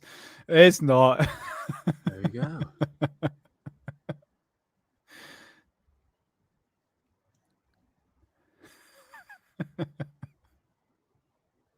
Is it a sign, Sophia? Baby Jesus. So you can see Baby Jesus. how bright it is compared to other constellations in the sky. But honestly, like the ISS, I saw it today and it was nowhere as dark what it is. And I tell you what, it would have fooled anybody because it was, I wouldn't say it was necessarily sunset. It was like peak of sunset. So the sun was still up to a certain degree. And then the ISS came flying over, and I think the sun was just hitting it, and it shined like 3 times brighter than this. What you like it looked like a flipping like a big orb in the sky. Crazy. Oh, actually, now it's moving ahead. It is moving quite faster than I thought. All right, Ah, baby Jesus. thing is with sky watching, guys, is a learning curve. You're going to see this, you're going to see satellites, and it's kind of, I feel for me anyway, in terms of researching what these objects can possibly be, trying to narrow the common scenario, which would obviously be satellite. I mean, space junk might be a bit difficult. It's impressive. But hence I like the it. 2 objects that I saw not long ago. That's worth checking the satellite feed just to see. Hell yeah. All right, Nick. And then if I can't find it's a satellite, then most likely it can be something unexplainable, which means it is a UFO. Boom, right out of the horse's mouth, right there. Boof. So come check me out on the Cosmic Twilight as we go through chemtrails. We have a look at the sky, see these balls of light. But it's immensely fascinating. And I do know it is therapeutic, I have to admit. It's not a bad idea, you know. Yeah, it might be a bit cold, wrap up warm, have a cup of tea, hot chocolate, adult drink, beverage, roll yourself a fat one, and watch the sky, baby. Do you know what I like? Because I went live where it was just like dusk. And I love that time because you just to see, because it was clear blue sky, not a cloud in sight. You can just see the stars popping out. And that is a really great time for sky watching because things just pop out just a bit better. Like I never understood like sky watching, like people do like when I used to go to like conferences, UFO conferences, which I quite like to do at some point. Some of them do like sky watching, but they always do it at night, not during the day. Well, if you want to see UFO in like broad daylight, which is the best form of UFO sighting, go out during the day, not during the night. But the thing is, it gets dark now, like R4, that time of period, isn't it? So, but yeah, it's a learning curve, guys. I want to upgrade the equipment and add a bit of that content onto with Alien Addict as well. So yeah, it's in the stages of potentially something good because it's like when you go to a haunted location, don't expect miracles first time round. You ain't going to catch a UFO. You're not going to capture a ghost. You know, right place, right time. That's the way I look at it, you know. But if you just keep going, eventually you will find something. It's like the cloud formations that I capture in the sky. It's I run the camera 24/7, but it's just the one specific day when you have that high altitude cirrus cloud with the cirrus stratus, and it sort of builds up in that one area, and it stretches, and it gives all. I find that immensely fascinating, and it's just right place, right time. That's what it is. So, yeah, I thought it'd be a bit interesting to do. I had nothing to do. I got stoned and I went skywashing. What do you expect? Welcome to Alien Addict. Yeah, it's good fun, man. I'm really enjoying it. And it's been crap weather here. It's been like literally cloudy for the past month. There's my joint. Yes.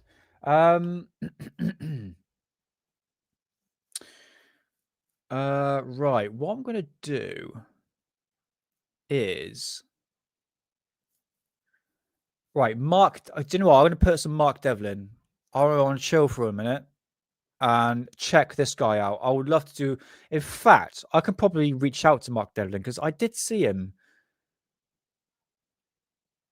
Where is it? I was in. I'm trying to think where I was. I'm pretty sure it was in Glastonbury Symposium. It was a few years ago. I was talking about the music industry. I would definitely recommend it because it's the whole satanic side of what's really going on in the music industry. It's immensely fascinating, and I don't think Hidden really wants to touch upon it on this show, which is fair. But nevertheless, all links are in description. This is Mark Devlin's YouTube channel. Like I said, the link is in description, and this is to do with the music industry presentation at Sydney, Australia. So this is part 1 and part 2. I'm just gonna skip ahead here. Oh, is he going to mention Savile? Oh, fuck it, whatever. Who cares? Got to be said. I think I want to do more up-to-date music, actually.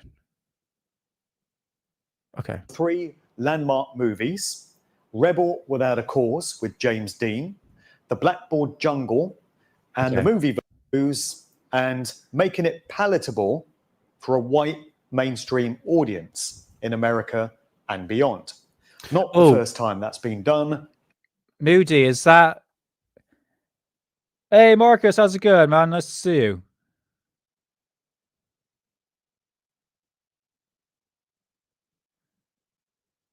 Yeah, I suppose so. Is that the... Is that the link, is it? I'll tell you what, let me go grab that. I've got a couple, but I want to get a really good one to show. Hold on. I need to go into this one instead.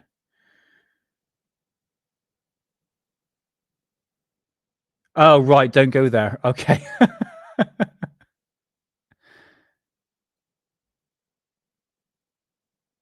How come you're not showing up on that one then? Hold on. Why? I'm just intrigued. Who is it?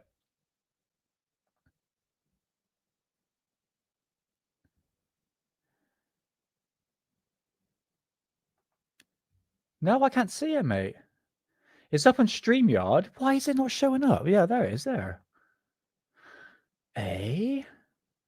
Who is it? Is it Mr. Blobby?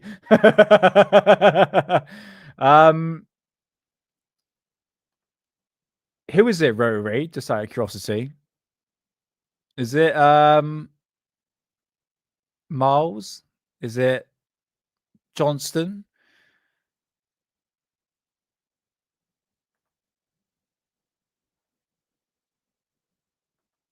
Who's that? AF. I'm trying to think. Oh, right. Ah, right. Okay. Okay. I got you, brother. Okay.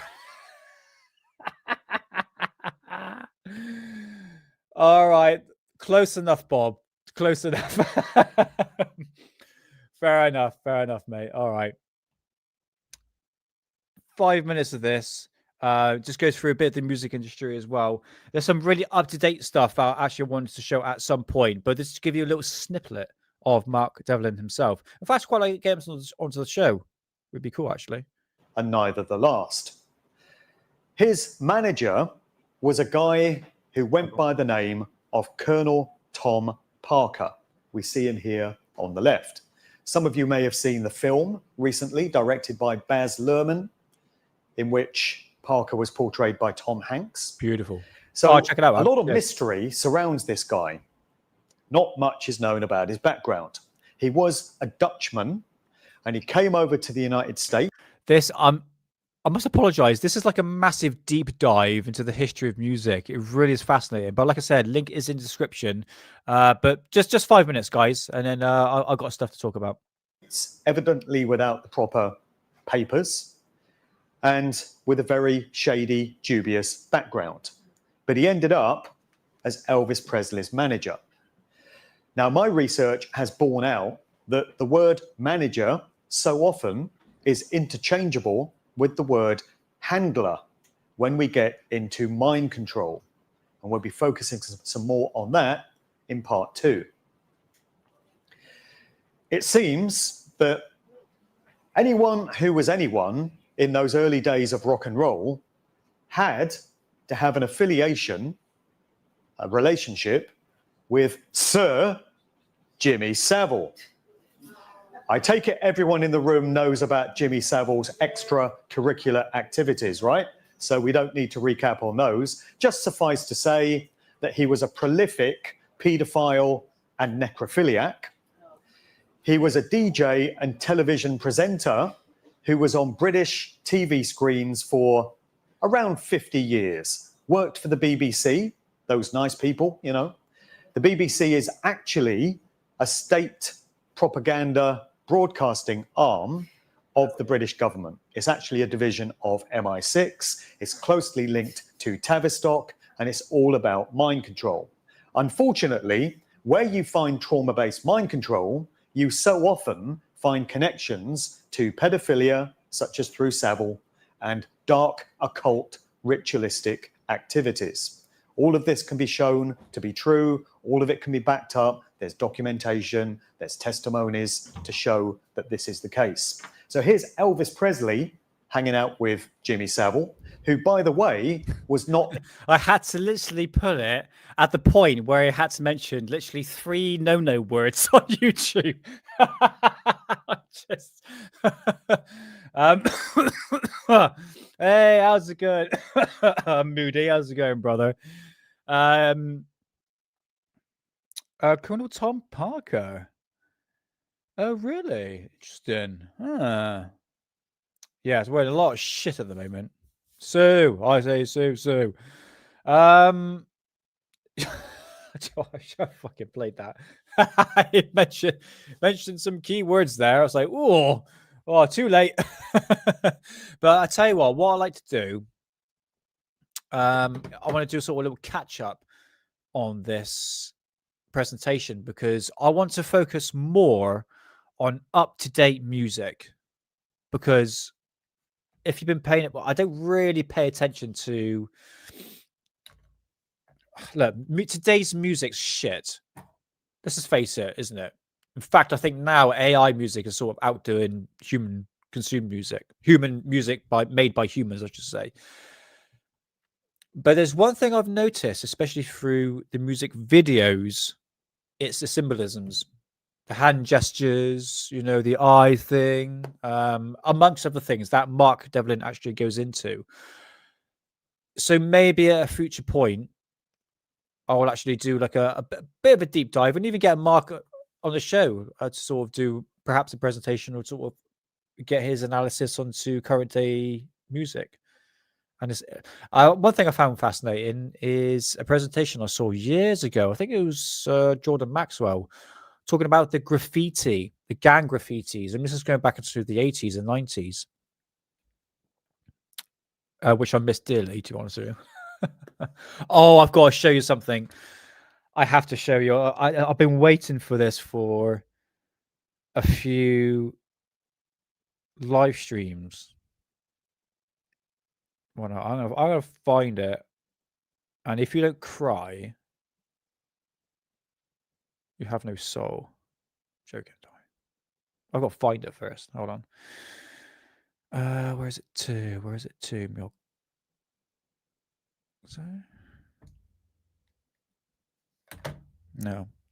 It's like a nostalgia thing. I'm gonna find it because it will pull at your heartstrings. Savile was a DJ, and yes, he met with a lot of stars, and yes, Elvis married his very young wife. Apparently, she was 14, apparently. But then again, it was a lot more common back then. I've spoken to a lot of older generation, like my nan, and said, look, it was a common thing, you know, it's just, it was the time period, you know, it was the decade, especially in the south of US. Bango Solo. Did I say that right, mate? I 420 odd for this one. Bango Solo. What's that mean?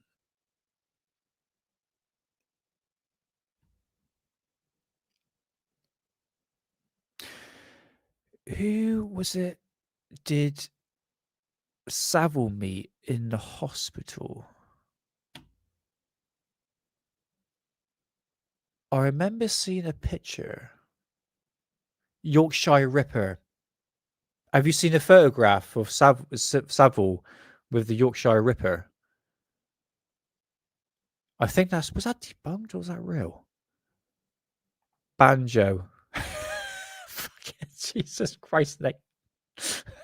For example, Savile introduced Bee Gees, Barry Gibbs to each other. Oh, really?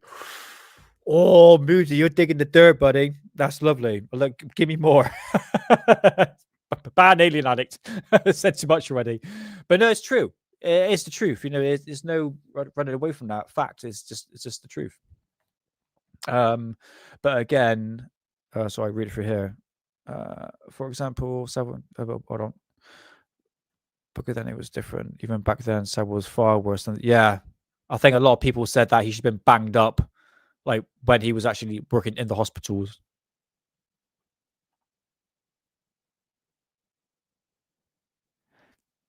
Is that it? Oh no, it's a short. It's a short, Sophia.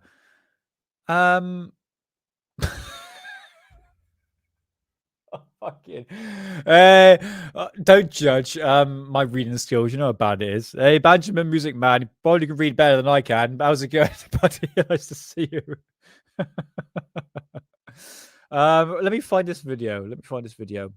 Because I think it shows. No, I know it doesn't think. I know it shows. Hold on. Let's find it.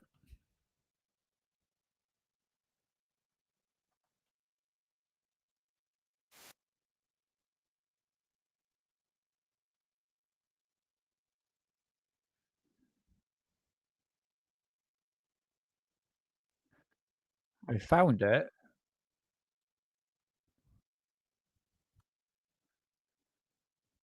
Hold on. See if I've got the right one.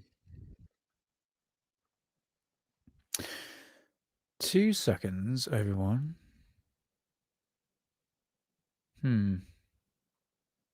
Okay, solid. I'll leave it to the end.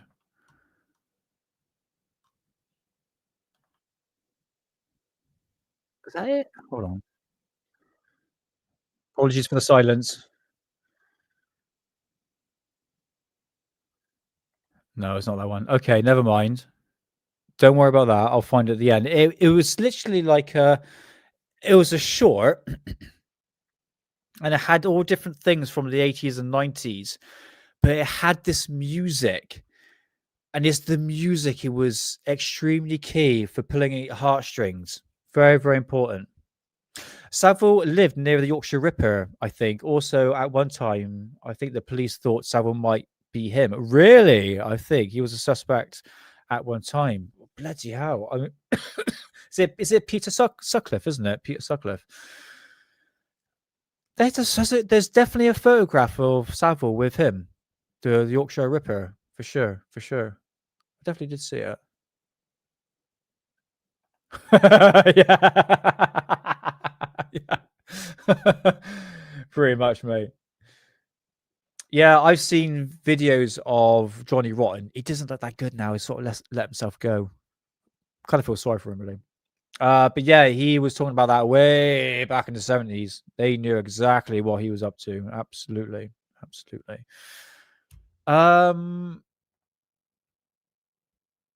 It's just amazing like how he got away with it for so long. Is until after he died where all the shit started to come out. I think personally, this might be a bit controversial. I think Savile was more like a Jeffrey Epstein sort of style. Like he had so much power in terms of being part of the royal family, even having the keys for the royal family. Yes, that's the word, Paul. Protected. Very much so.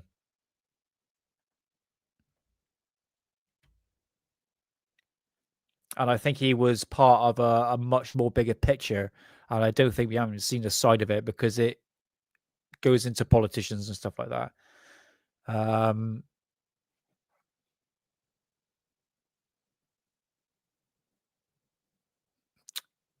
I know someone who was. No, I can't go there. He was at these parties with politicians back in the 70s. That's how far I'm going to go, and you'd be shocked what goes behind closed doors. But I really do believe that Savile was part of a much more bigger operation. You know, a bit like an Epstein sort of thing. I gotta be really careful what I say because it's not the Daily Conspiracy podcast, but it just look for the signs. You know what I mean? It's like right there. You know, but yeah, you are right, Paul and Rotary. Protected, absolutely. I'll tell you what I want to do. I want to talk about, yes, the ring. Yes.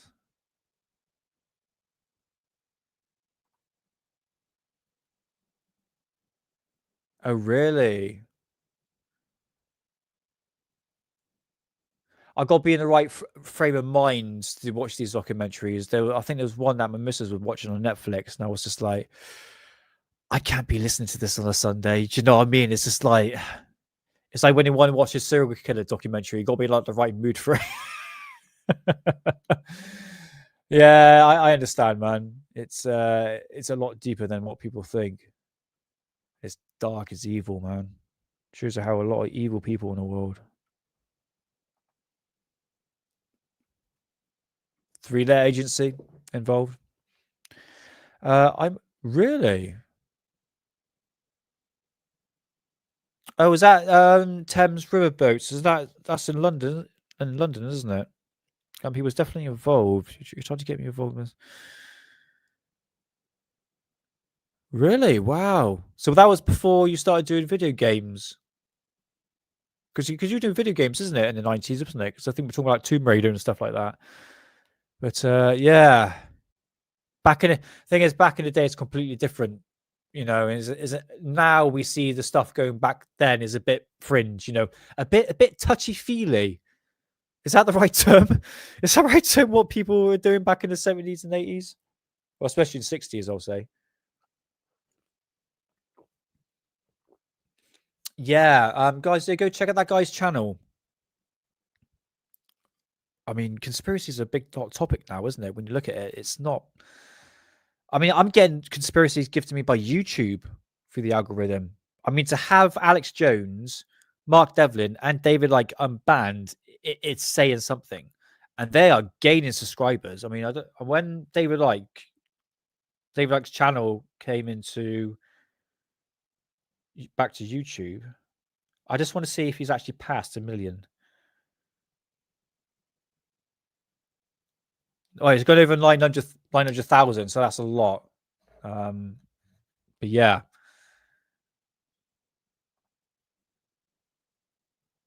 Oh yeah, 100%. Absolutely. The royal family definitely knew what he was doing.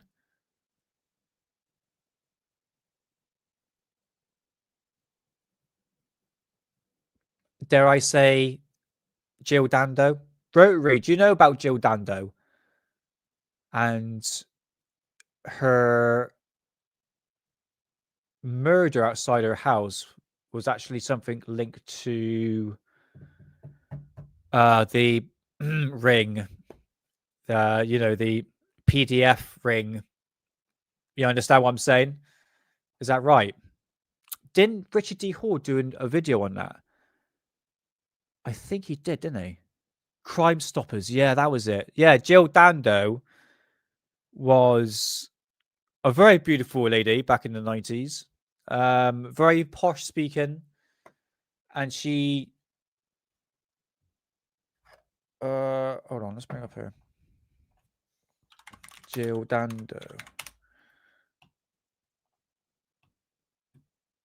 She kind of reminds me slightly of Princess Diana.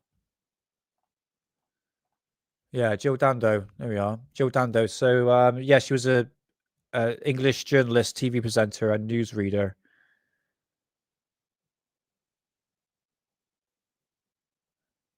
So on the morning of the 26th of April 1999, Jill was shot outside her home in southwest London. And it's promoted the biggest murder investigation and inquiry conducted by Metropolitan Police and one of the most largest criminal investigations. Yeah, I remember that one actually happened.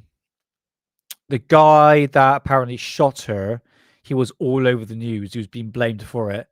But eventually he was, was it a trial of Barry George? That was it. And eventually he was acquitted. thing later on because he was found out that he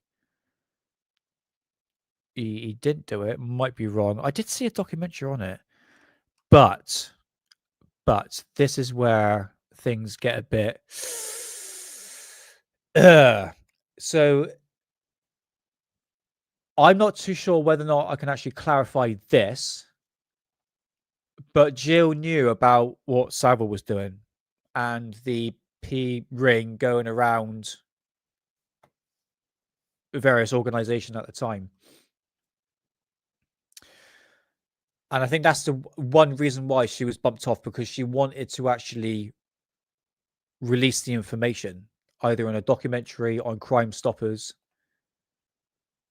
A Crime Watch. Yeah, sorry, that's it. Yeah, you are right. Mate, it's been years since I watched that. Yeah, you are right. Crime Watch. And she either had the plans to actually release the information in regards to what was happening in this ring to do, can't say the word, said it too much already on Alien Addict. And that's the reason why she was actually bumped off, murdered.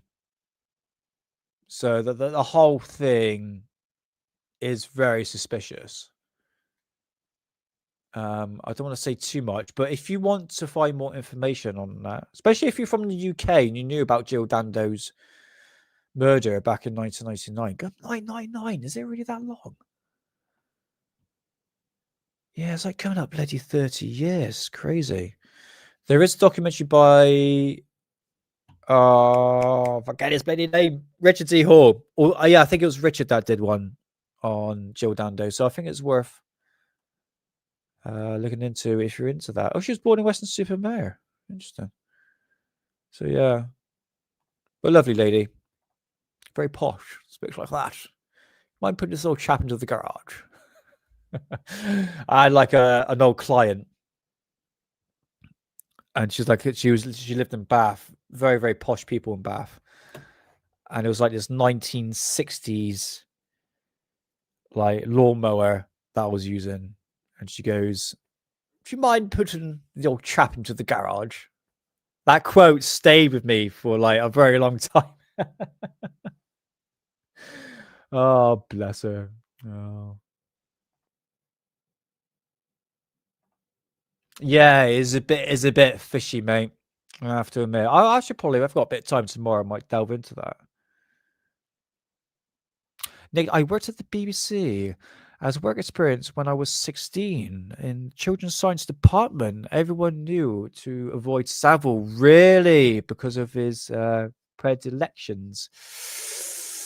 Mate, I am one of these people that sense people. Remember I was talking about the restaurant situation? I don't like crowded places. I don't like being around people. I'm very reserved, basically. So when I'm out and about, like tomorrow, me and the missus are going to a place I've never been. I like sit in a restaurant and I sort of feel the place. I feel people, and I just get that vibe. And it's not all the time, but some of them is just like, I don't trust you. Do you know? You just got that vibe, like, oh, just there's something about you. I don't know what it is. It's just, I know, is that sixth sense? That's something being psychic. I think we all have that ability. Guys, does anyone else in chat have that? Like like, even by like speaking to the person, you just get that feeling, that vibe from them. Just like, I can keep my arm's length from you, mate. You know what I mean? Let's go for her.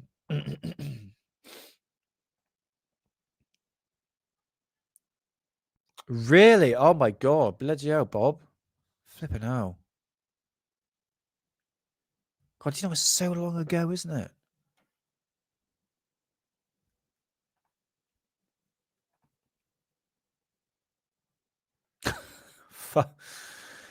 If I was a kid, he probably would, to be honest with you, knowing him.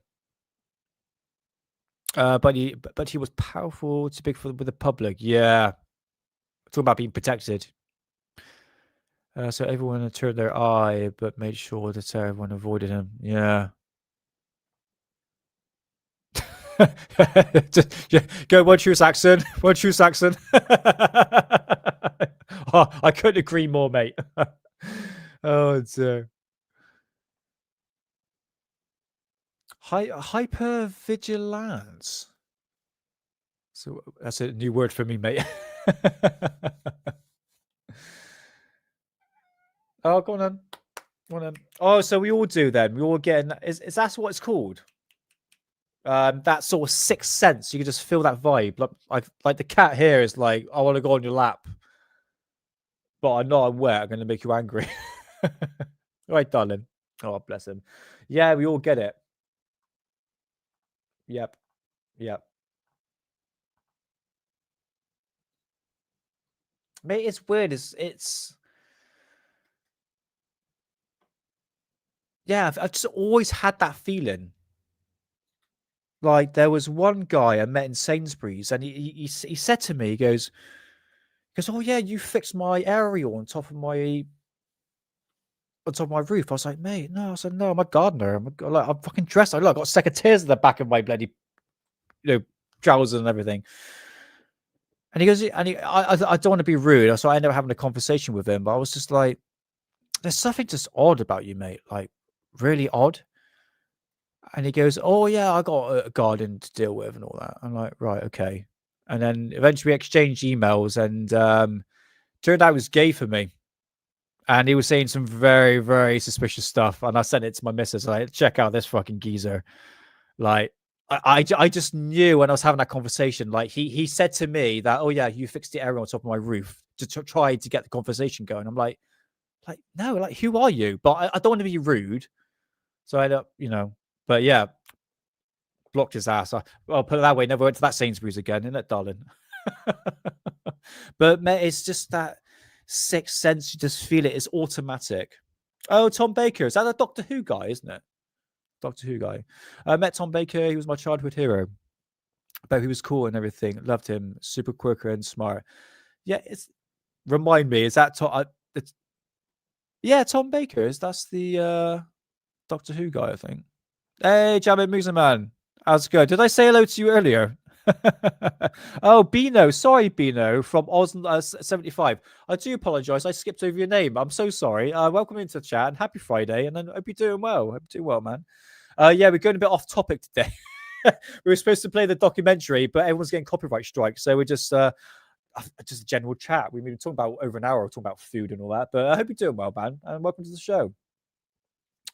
I think Doctor Who guy, isn't it? Benjamin Music Man, if I didn't say hello to you, hello again. Hope you're doing well. Nick, have you seen the Area 52 channel? Yes, I have. Inkley Moore. Oh, that's that alien that was photographed, isn't it? Because me and Hidden did a live show talking about top 5 UFO sightings and encounters in England.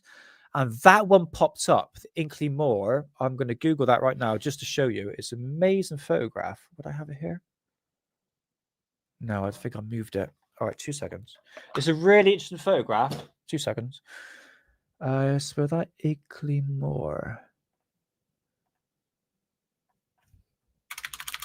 Oh, by the way, if anyone puts spotted dick in Google, there's a bunch of porn comes up because it did for me. Do you know what? I nearly bloody screen shared it beforehand. I'm so glad I didn't. Inkley Moore. Oh, there you go. Alien. Because basically what you see is a flipping alien, mate. There we go. That's what we're looking at.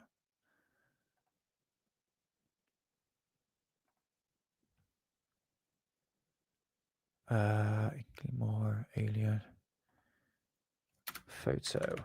Sorry, guys, for the silent. I just want to get this up because it's a great photograph. I have talked about it before. Right. Okie dokie. I might have to skip through chat a bit. And it's this one here. So this is a alleged photograph from a photo. I'll tell you what, let's bring up the description.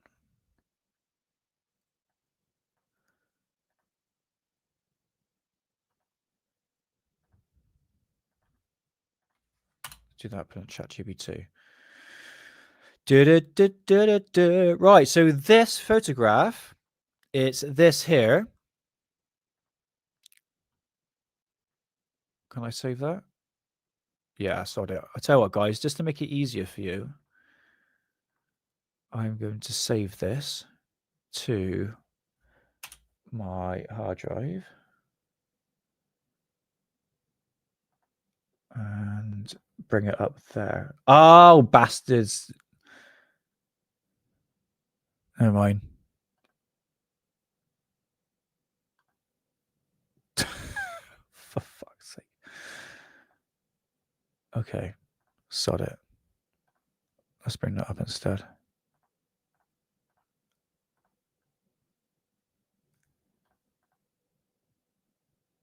Oh my God, is that one, Nick? For Christ's sake, I'm so sorry, guys. Right, we got there in the end. Thank God for that. I'm so sorry. I couldn't really get a close-up shot of the actual photographs itself. So yes, this was taken on the 1st of December. Sorry. Oh yes, the 1st of December 1987, whilst walking in the area of Moorland in Yorkshire, England, he witnessed a UFO, and it took a picture of one of its occupants. So, oh, I can't blow it up. Can I blow it up for you?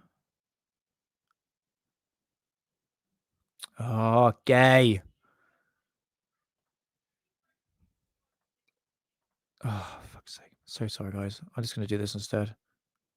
Just do that.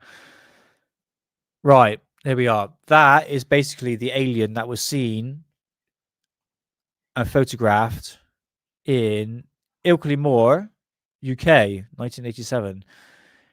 And Area 52 has done a episode with one of the witnesses on this. So I'll do a checkup on that. It's immensely fascinating. It's one of those. If I remember rightly, the actual alien itself actually levitated. I did talk about it with Hidden. It was immensely fascinating case. It really was. Yeah. Oh, hold on. Mate, you got full insight, brother, isn't it? All right, let's just go back up a minute.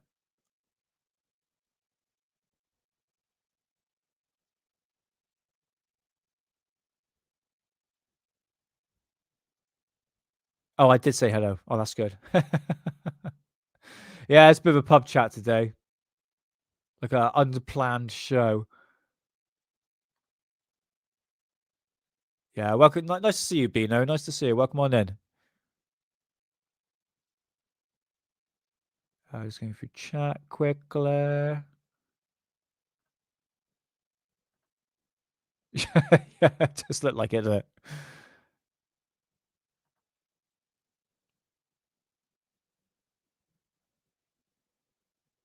Hmm.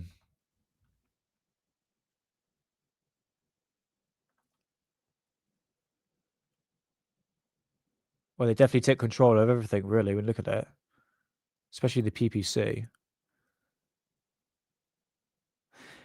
Yeah, I think. Hold on, let's grab a description of that. I got it right here. So Ilkley Moor was taken by, well, the photograph was taken by someone called Philip Spencer, claims to take a photograph of a small humanoid figure standing on the moor. Now, according to the account, he said that he saw a strange creature ahead of him. He snapped a single blurry photograph, which is what you're seeing on the screen now, just that single photograph. The figure supposedly ran off and a craft lifted into the air. Spencer later said that he experienced missing time and thought he might have been abducted. Now, the photograph itself, now according to ChatGPT here, so yes, it looks grainy and low resolution, of course, for 1987. Obviously, that's part of the time. Showing what looks like a small figure and an odd posture. Because of the blurriness, many explanations suggest that is just a misidentification of a human figure, a trick of light and shadow, a hoax, an actual extraterrestrial being, according to believers. Now, there was some analysts into this. Investigators, photographers, experts, and skeptics may have reviewed it, but doubt any conclusive results to the photograph itself. The negative has been analyzed and it is a true negative. There is no tampering with it at all. Double exposure, basically. So whatever was in that photograph was actually in the photograph. And this photograph remains as one of the most UK's well-known UFO-related images. Would you like me to describe? No, you're fine. All good. So yeah, there we go. I'll go check it out, actually. Yeah, interesting.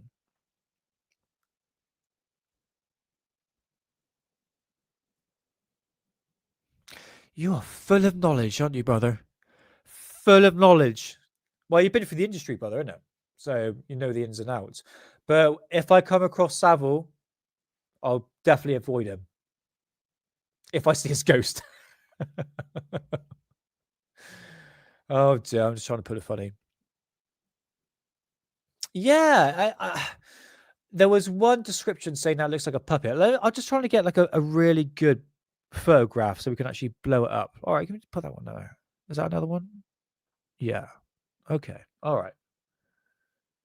Ooh, oh dear. Let's grab that. Go into that. Into that. I hope everyone I should have 420 too hard. I hope everyone is having a wonderful time on this Wing It show, I guess. Just going with the wing here. There we go. Look at that.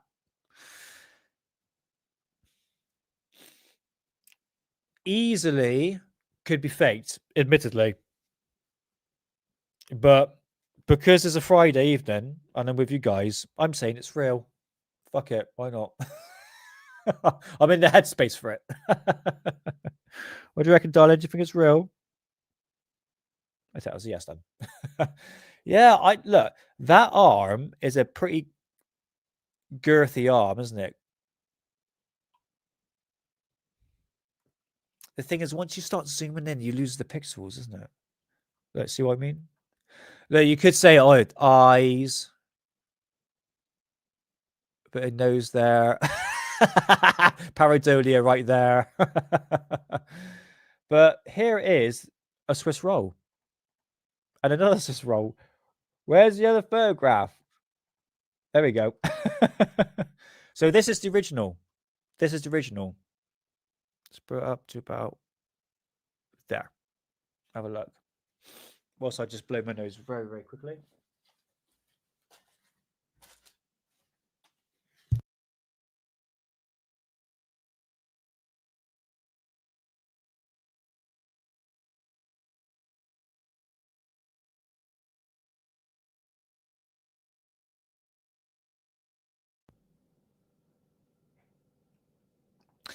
Oh yeah, I do a second show with a guy called his YouTube channel is called Hidden Underbelly, and we do these live shows on these UFO cases, and we did do the Zimbabwe one where we break down everything in terms of that.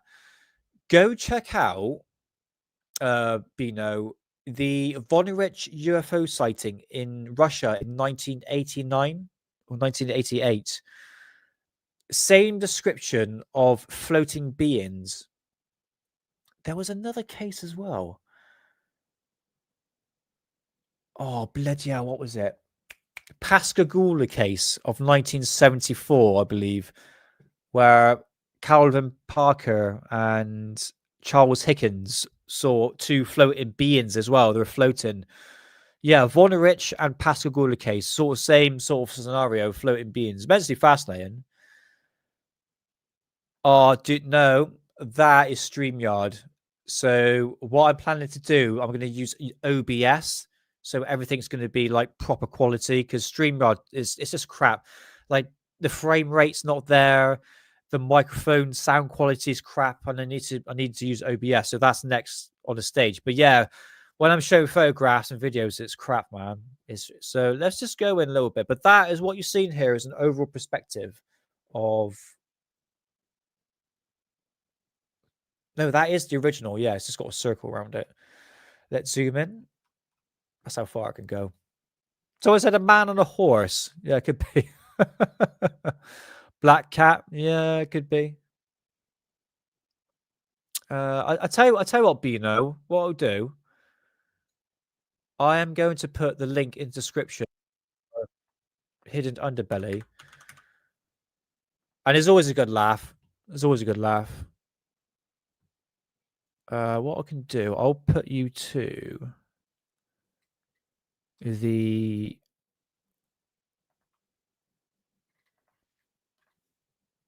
Vonovich one. Okay. Copy that. So, Bino, right here in description. Oh, in chat. I think, no, hold on. Let me do that again. I think that might have been wrong. Right, the second one, the second link, that is the video to Hidden Underbelly show. I co-host with him, talking about all UFO cases and stuff like that. And yeah, it's a good laugh, good education about, well, not good education. It's just me and them getting stoned and talking about UFOs and aliens, really. But it's fun nevertheless. Right, so yeah, that is a Swiss roll, but that is the original photo. Enhanced version, I should say. I'm not too sure. Is going to remain a Dogman rotary? What's your Saxon? What's it saying here? Look, I've got to keep saying this over and over and over again. Just to show you, bunch of books on UFOs dating back to 40s, 50s, 60s, 70s. Ah, bloody rocket balloon. I hope not. It looks like a flipping alien. There's a lot of hoaxing going on, a lot of fakery, and that is one thing that comes with ufology. Look at like Gulf Breeze sighting. I'll show you what Gulf Breeze sighting is. And do you know what? I spent so many years believing that this was real until I actually bought the book. Sightings. Yeah, pictures. Let's get pictures. Fantastic.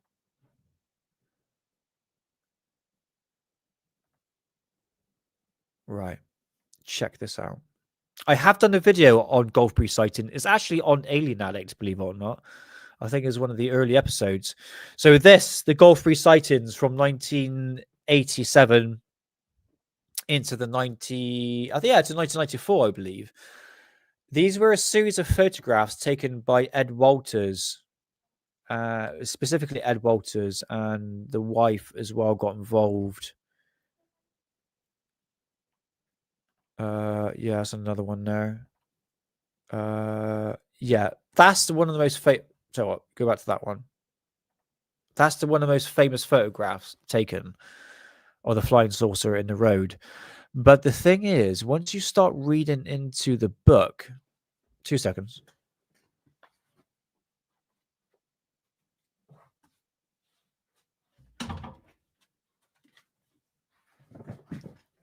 So, yeah, once you read into these stories, and I'll just bring to the point I'm trying to get across that the fact that I actually have the original book here, Gulf Breeze sighting, and it's actually signed by Ed Walters. See? And is it Francis? Yeah, Francis Walters. There was UFO sightings in Gulf Breeze in the 80s. Okay. But what was actually produced by Ed Walters that actually produced this book, let's make it a bit bigger, is a bunch of photographs like this. Okay. Oh, sorry, guys. Oh, let's go back again. Like, here's a typical example what he was basically shown in the book. Oh, hold on. What's going on there? Oh.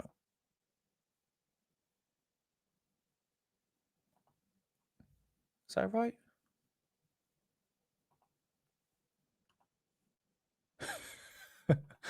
Hold on. So sorry, guys. I want to show you like all the photographs. Oh, it's all on the screen now. Okay, well, anyway, so basically what we're seeing here is the photographs that he was taken. If you read through the book itself, it sounds like a comic book. Yes, it literally sounds like a comic book. I think Ed Walters really rided the wave with the sightings that was seen, because there was real UFO sighting scenes in Florida at the time in Gulf Breeze. But I think Ed just sort of jumped on the bandwagon and thought, well, if Amityville Horror could make money out of something like a murder, could we potentially do something with UFOs? And I think that is the case here. There was believed to be a model found that resembles the craft. That's when Ed Walters left Florida.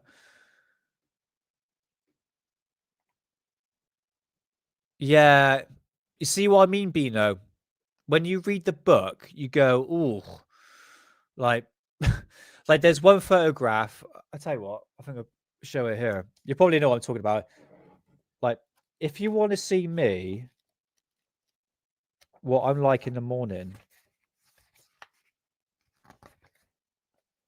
when there's a bunch of chemtrails in the sky, I'll show you exactly what I'm like.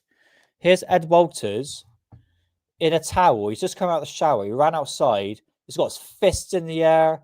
Like, that, just imagine that flying saucer, but chemtrails, and Ed Walters is me. That is me in the morning. I'm screaming at the sky like, "You bloody chemtrails!" And he's doing exactly the same with a flying saucer. Oh, that's it. That's the photograph there. So, right. So it says light blast and enhance from details. So it's saying here. Yeah, but look at the photographs of the flying saucer itself. Okay, what is saying here? The UFO displayed a blue beam again. Frances was caught outside and just managed to dodge the beam as she ran inside through the kitchen door and fell onto the floor. With no time to aim the camera, I snapped this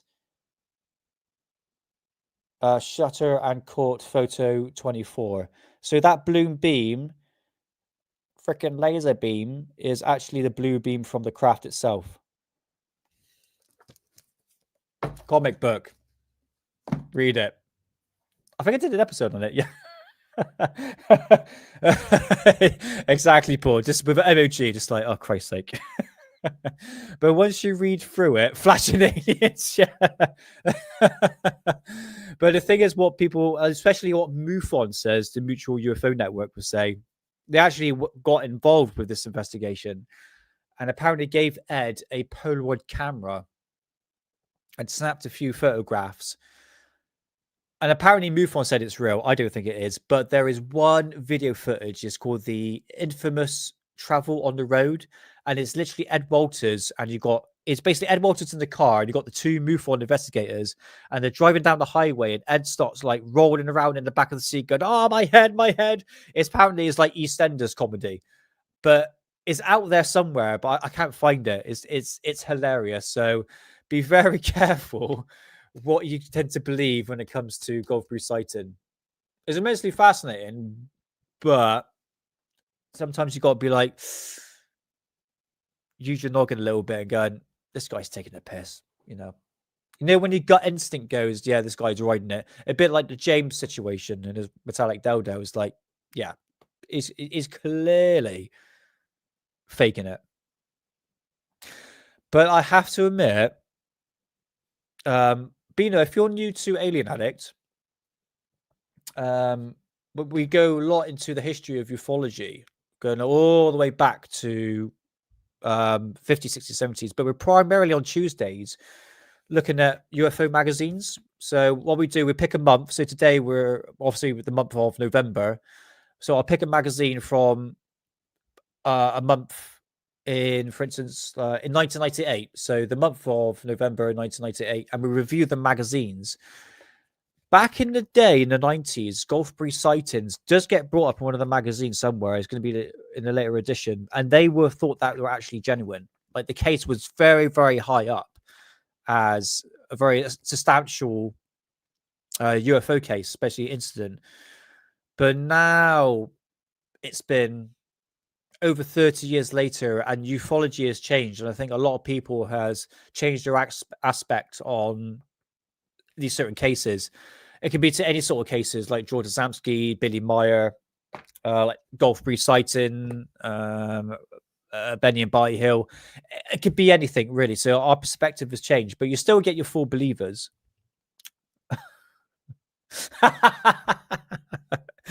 Yeah. So what was I leading off with that? I was leading off with something, Bino. I forgot about that. But sorry, that caught me off guard. I was like, I was trying to get the last bit out of that. Yeah, hilarious. Bloody hell. So yeah, all right, let's move on from that. Gulfbury sighting. Fun. Treat it very, very lightly.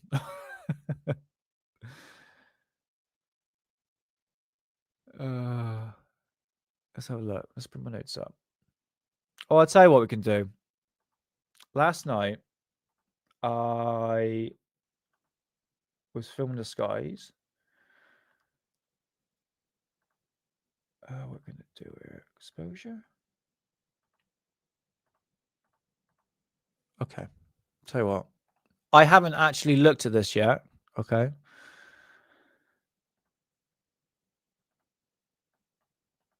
God, it's bright. Bloody hell.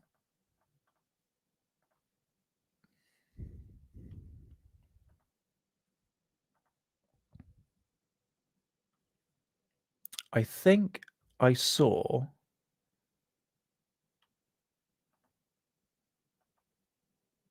there was a lot of activity yesterday. Yeah, I don't like that with stream. Yeah, there it is. Starlink. But you can see how crap StreamYard is in terms of frame rate, but you can guess how many objects are flying through the sky in any given moment. A lot of it's aircraft and stuff like that, but I don't think I caught anything that great.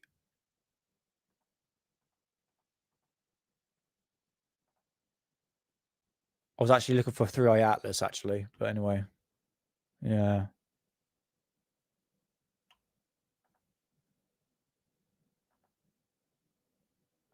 Okay, anyway.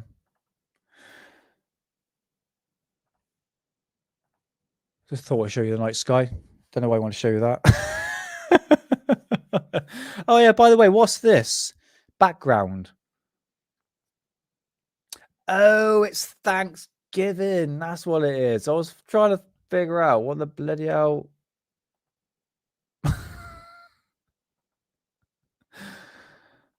Oh, dear. Is that turkey? Hell yeah. Oh, I'll tell you what. We're going to do a bit of German flying saucer stuff. Just quickly about Maria Orsic. Did you know that this...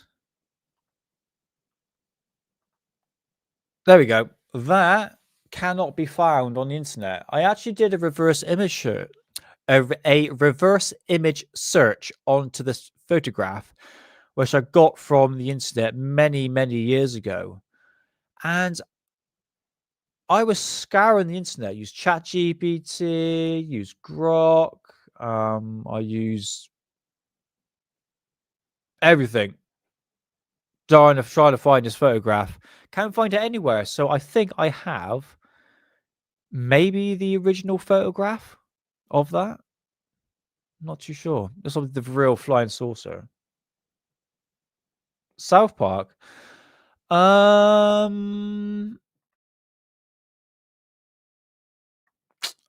Yeah, no, I'm not too sure at the moment. Their Trump stuff is just not funny. It's like, yeah, okay, but it's not funny. You know what I mean? They can take the piss out of Trump as much as they want, but it's just not funny. Yeah, how Naboo. No, actually, no, that's real. That's a real craft. That's real. But I come across a website,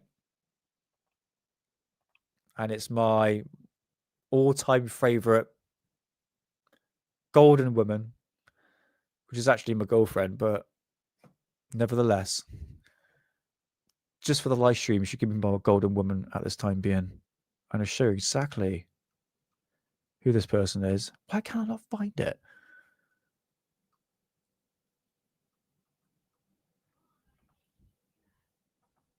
Is Maria Orsic. God bless Maria Orsic. Actually, her real name is Maria Orticius. Yes. So I'm absolutely fascinated. So the people on the chat right now, the 36 people watching this, and you are new to Alien Addict, let me just talk about something. What I'm wearing, I'm at home, man. I wear what I want. But you can unsubscribe if you want.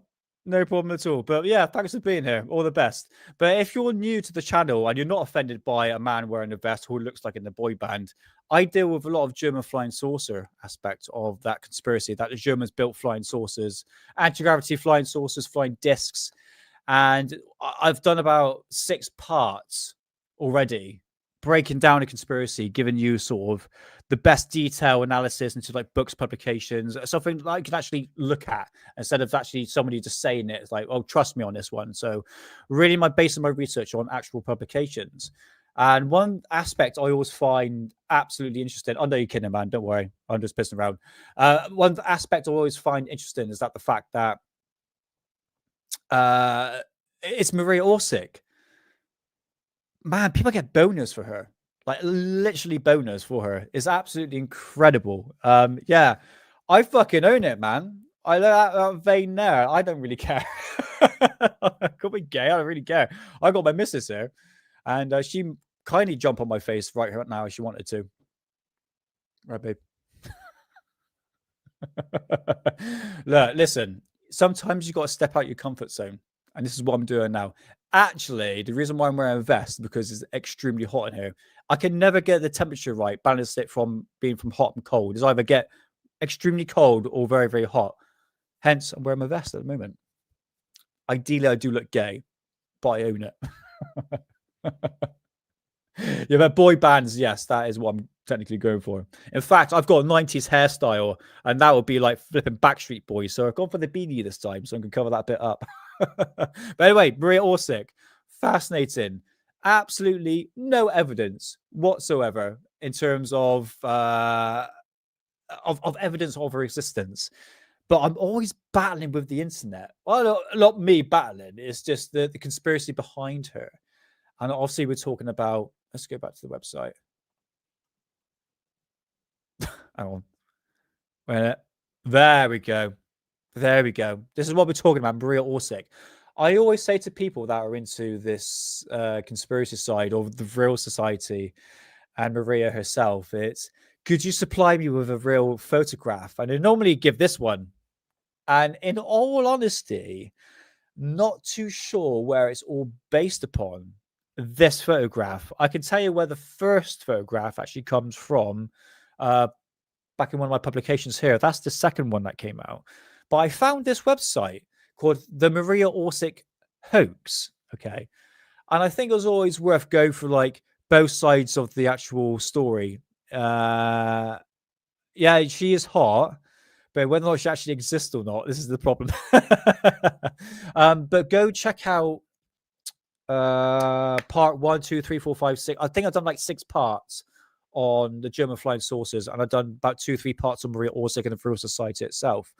But just briefly, I'm going to put myself a bit smaller, and we're going to go through just what it says on this website and see what my knowledge of Maria Orsic that I've acquired over the years compared to what this actually saying. So the truth about Maria Orsic and the Real Society, the ancient aliens from Aldebaran. So Aldebaran sounds just like Alderaan from Star Wars. Do you not notice they both sound the same? So again, the Maria Orsic story didn't come out until 1992 specifically. All right.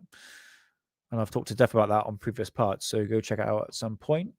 So what it's saying here, whilst I researched the connections between the Nazis' esoteric beliefs and modern beliefs about the Atlantis and ancient aliens, which have written about here, I come across references to Maria Orsic, a Austrian medium and member of the Vril Society. In 1919, Maria claimed to have received telepathic messages from the planet Sumi-Iru. Don't judge, which is basically the Aldebaran solar system. This is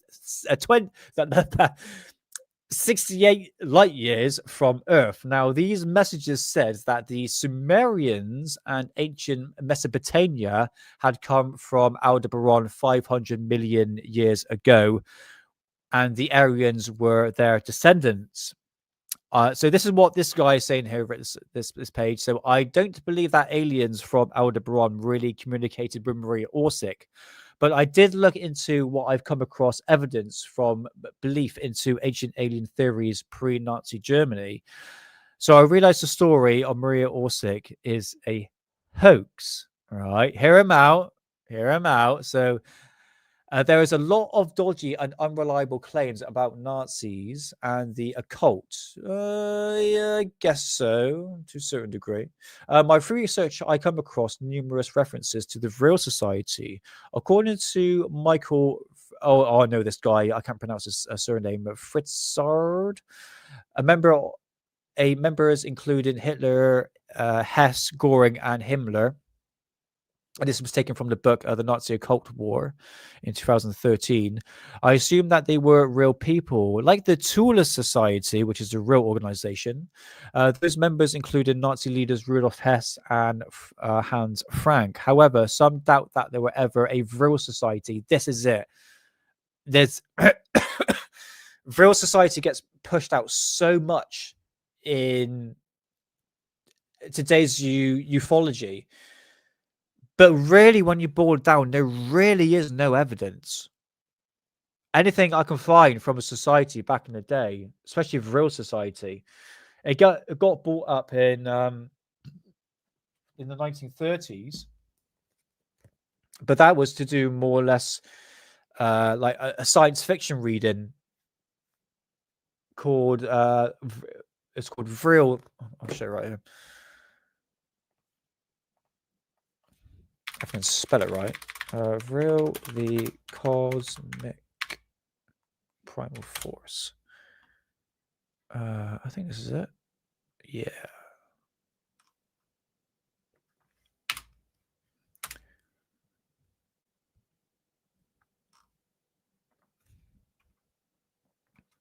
Rebirth of Atlantis. Is that it? Where is the bloody thing on there? Oh, is that it? Cool. Sorry, guys. Sorry. I'm just trying to show you real where the concept really came from.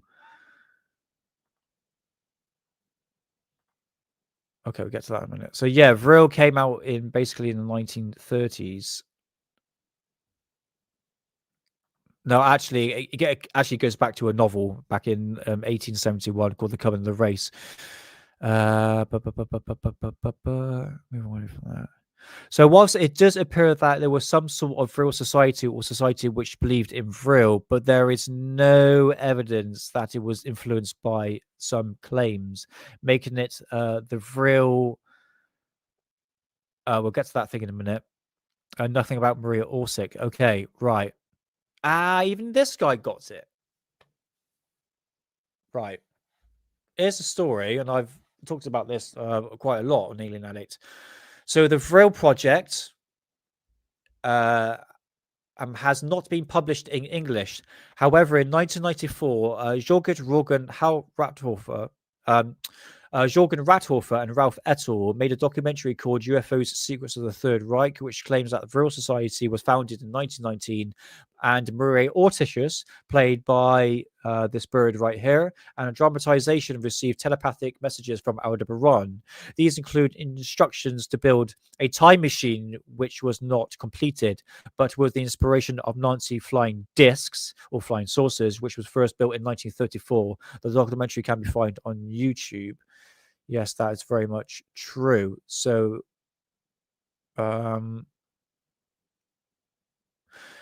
right, that's the first sketch of Maria Orsic.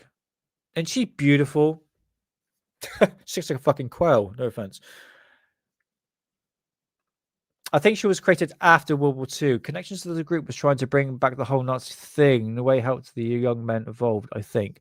Yeah, Moody. This is remember the it was actually saying back here in that article. Oh, where is it to here? So the real project was not published in English. So this is a real publication. D Glock is different, mate. All right. D Glock here was a different project. The publication that it says there, okay, the real project was not published in English. And people go, well, what's that? What's the real project? Oh, dumbass. I should have read that back. I should have read that bit. Sorry. In 1992, two Austrians, Norbert Jorgen Rathofer and Ralph Ettel, wrote a book called The Real Project, which contains the first mention of Maria Orsic and Aldebaran. Ettel was the member of the Temple Society or Tempelhofgesellschaft in Vienna, and this was a genetic group which was founded by neo-Nazis and claims to be successors of the Knights Templar, the Black Sun page. Okay, that's interesting. So, if you think that's bullshit, oh god, hold on.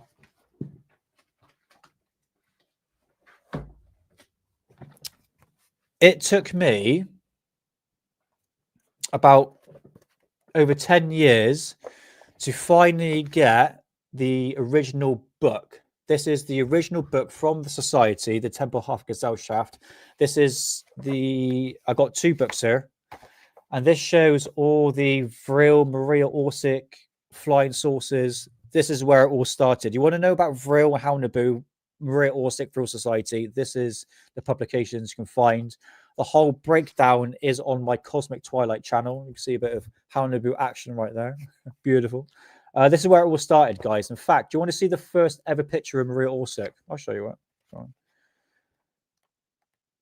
In fact, one thing that really pissed me off the other day when I was live, Vladimir Tazinski had his book on eBay, and it was just when the live stream was ending, I forgot to bid and lost it. And I was waiting for years for that, but it didn't matter. I'm pretty sure I'll pop it up at some point. Where are you, Maria? Oh, Maria. You came. Where are you to? I just want to show you like an actual original photograph. Well, say photograph of Maria.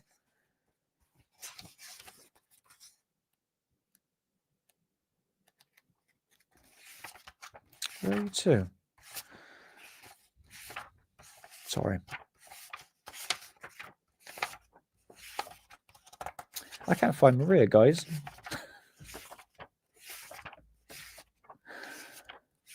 Oh, there she is. You want to see the beauty queen herself? There she is. And what's interesting about this is the first ever print of Maria Orsic.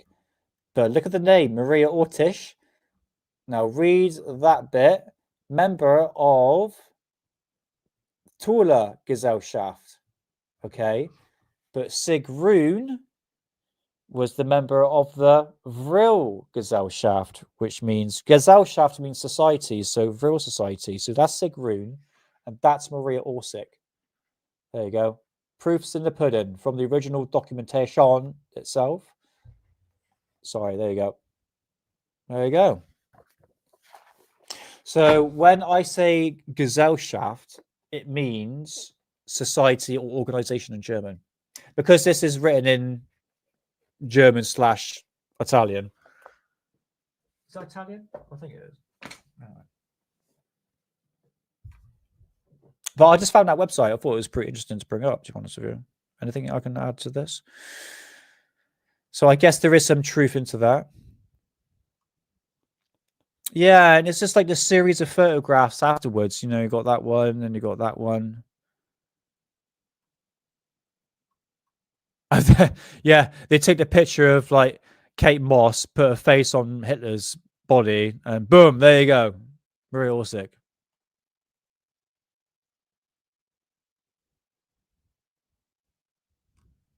Okay, there you go. All right, bit of education. Oh, cheers, man. Yeah, I mean, I've been looking into like German flying saucers for many years. Like I said, I got like load of publications on it. It did on that bit, didn't it? But in fact, Bino, on Alien Addict, I've got. In fact, I can show you now, actually.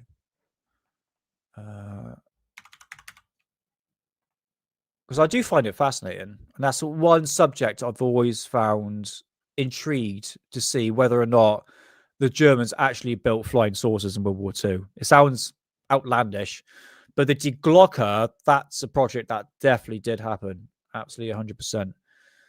So where am I to at the moment? Yeah, so I've done Die Glocke. Oh, that's the Gulf Breeze sighting one I did. Yeah, so Nazi flying saucers 1 and 2. So I went through the history of the flying discs, all the publications I've got. I went through all the photographs. Maria Orsic and the Vril Society. I think I did like 2 parts on that one. Yep, another one, part 5 right there. And I did a part 6. I think it was Foo Fighters, wasn't it? Yeah, something like that. So yeah, Foo Fighters. Oh, do you know what? I really hope.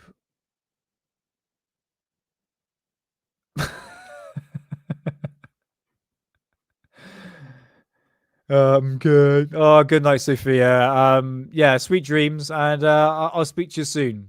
I'm probably gonna end the show in about like 10 minutes. I don't think I've got anything a lot left, to be honest with you, because I was supposed to play the documentary. But yeah, thanks for popping in, Sophia. And I'll speak to you soon. Have a good night. Sweet dreams. Does anybody say sweet dreams anymore? It's just me. Oh, sod it.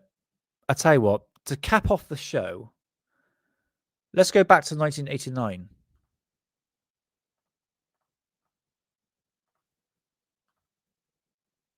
Oh, I just realized I don't have work tomorrow. Me and the missus are going out. Okay. Let's go back to actually the year I was born, 1989. This is the Belgian wave. Again, I've done an episode on that with Hidden Underbelly. These were the black triangles that were seen in Belgium at the time.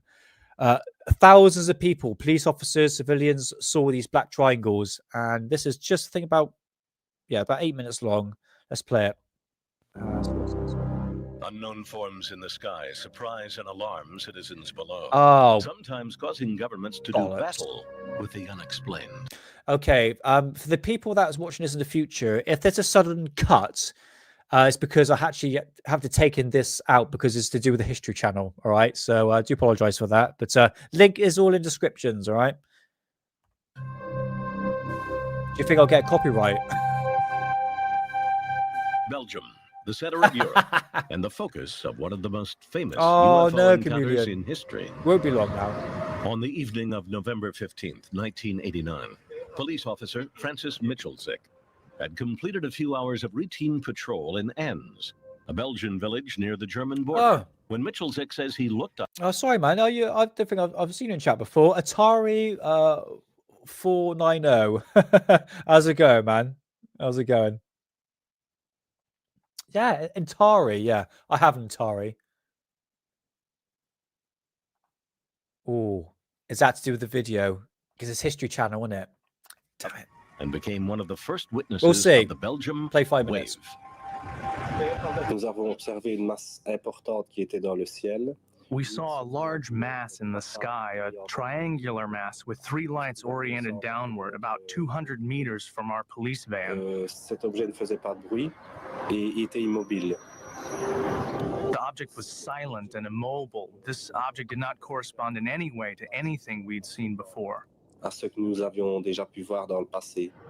2 weeks later, Dieter Plumens, a member of the Gendarmerie, the Belgian National Police Force, heard over the police radio, fellow. all the Atari games I just found is actually on the PlayStation 5 store because they got a retro section there, which is pretty cool because you get like up to date like games from like the PlayStation 1, and they have the whole like pretty much every single Atari game under the sun. I think it's on like 10 quid. You get like hundreds of games on there. But I'm old school. I like to have the whole thing. I got a Commodore 64, but I just need the power supply for it and the tape machine because it's all cassette tapes in it. Officers nearby reporting a strange object in the night sky. We're all At old school here. first, when we heard our colleagues talking to dispatching, we thought they were crazy. In fact, there was a gaming convention I went to beginning of the year, and I bloody wish I got it. It was the Atari, the original one with the stick and everything. It had the power supply, the controller.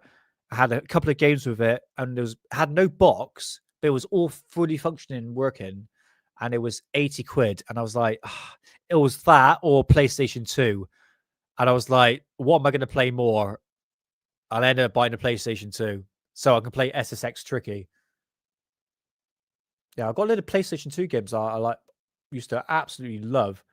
So I ended up buying a PlayStation 2. But next time I'm going, I'm buying Atari. I am banging on about stuff. Sorry. Plumans requested permission to investigate, and when he reached the edge of town, he says, witnessed an astounding sight. Is it the same though?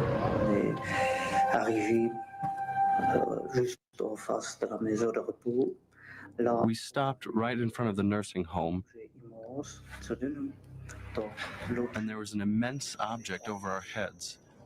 The object had Oh, I think I 3 saw lights at that. its extremities and a blinking red light in the center. I'm starred. At a certain point, I saw a small object leave the large thing.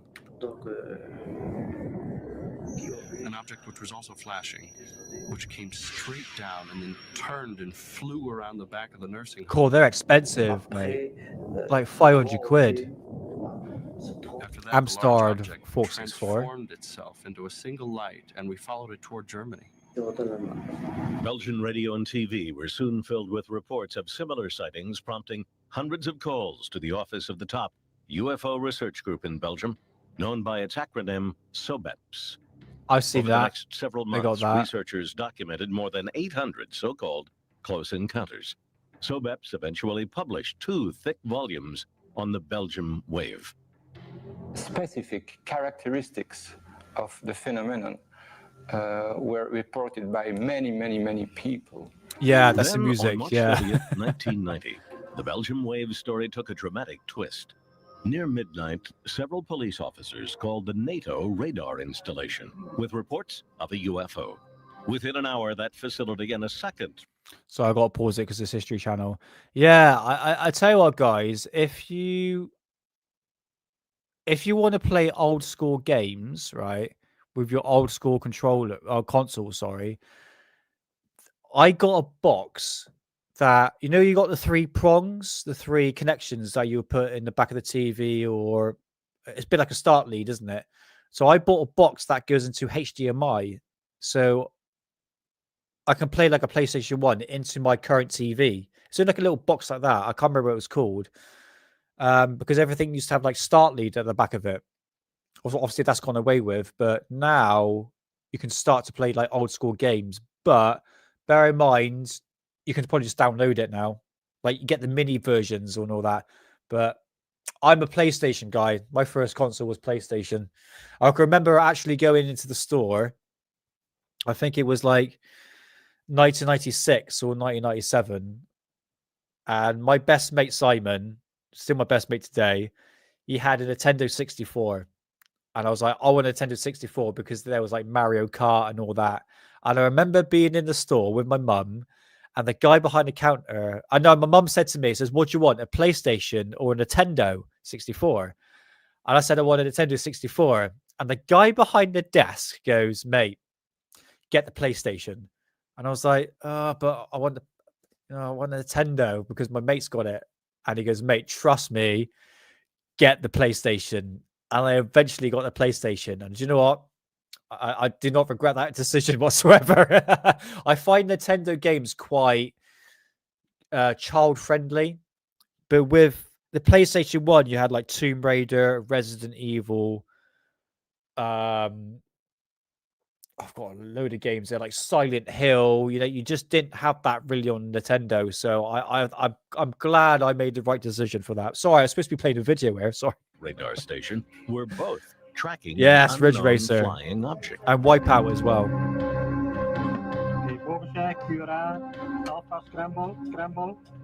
The chief of operations for the Belgian Air Force, Lieutenant Colonel Wilfred de Brouwer, ordered ground command to scramble a pair of F-16 fighter jets The music. armed with missiles.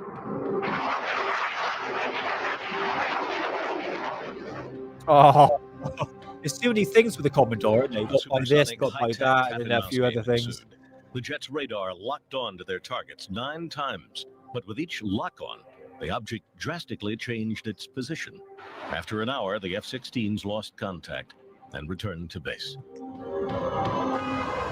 For weeks, Really? the encounter was kept under wraps, Alright. but Colonel de Brouwer felt compelled to share what he knew.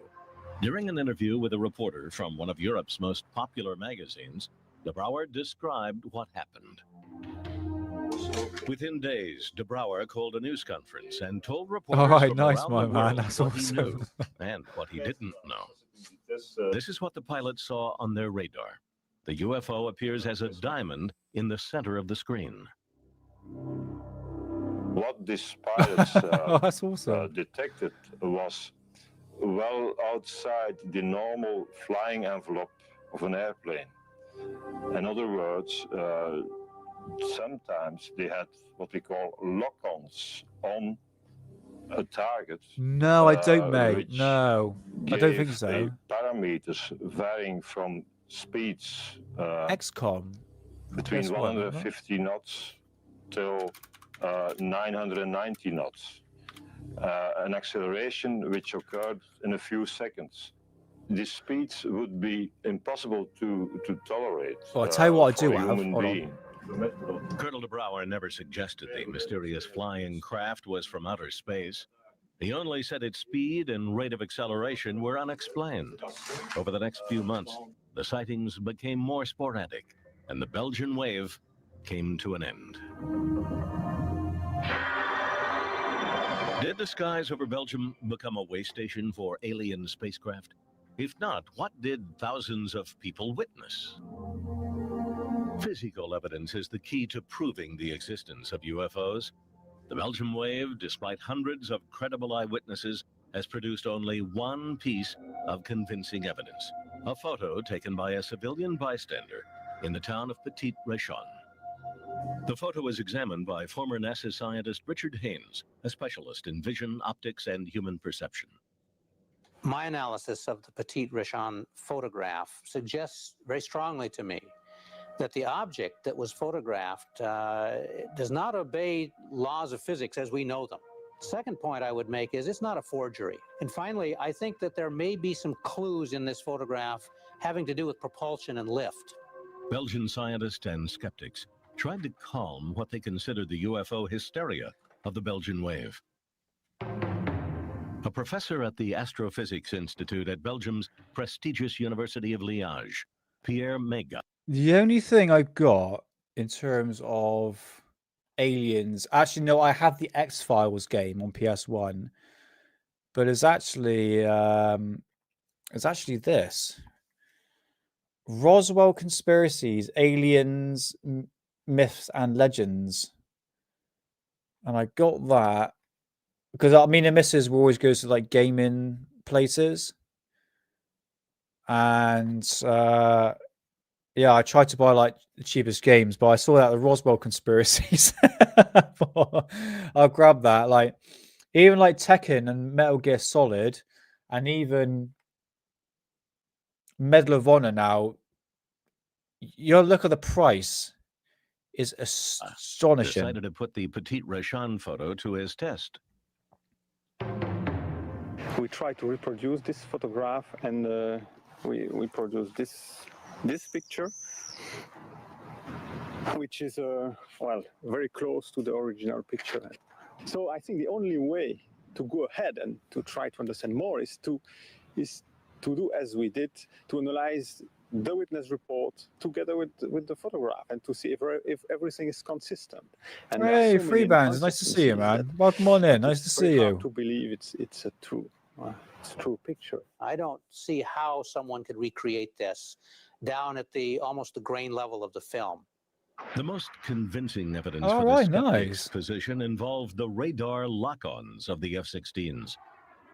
Belgium's Electronic War Center analyzed the radar tapes and found that the object descended below ground level at some point, a physical impossibility. The center concluded that all but one of the radar lock-ons were really caused by electromagnetic interference or unusual atmospheric conditions. All right, okay, but you know, we're coming up to 3 hours now. Okay, all right, but okay, all right. I tell you what, we'll do a follow up on the Belgian wave. I do find it fascinating because I got quite a lot of content on it. I have done an episode on it before, but it'd be good to have a little review on it. Yes, so I think that's it for my unpredicted, unorganized show I had today. Yeah. So the idea was I was supposed to play the Age of Disclosure, which was an hour and 50 minutes. I thought, great, I can actually 420, chill out, take the piss out of some of the people in the community. But unfortunately, people have been copyright striked for it. And you know me, guys, when I'm Alien Addict, when I do play documentaries, and I've had like the third time now where my stream's been cut. Oh, thank you, man. Oh, much appreciated. But it was literally, this is just off the whim here. I had a few stuff. I've got some other stuff to show, but I think I'm going to show next time. Pub chat, yes. It's like a pub chat today. Just a general chat. But yeah, come say your goodbyes now, guys. I'm going to end the show. It's coming up to 3 hours. And Mrs. eyeing me, so I think she wants to Betty buys. I don't know what she's got up to. Filthy bitch.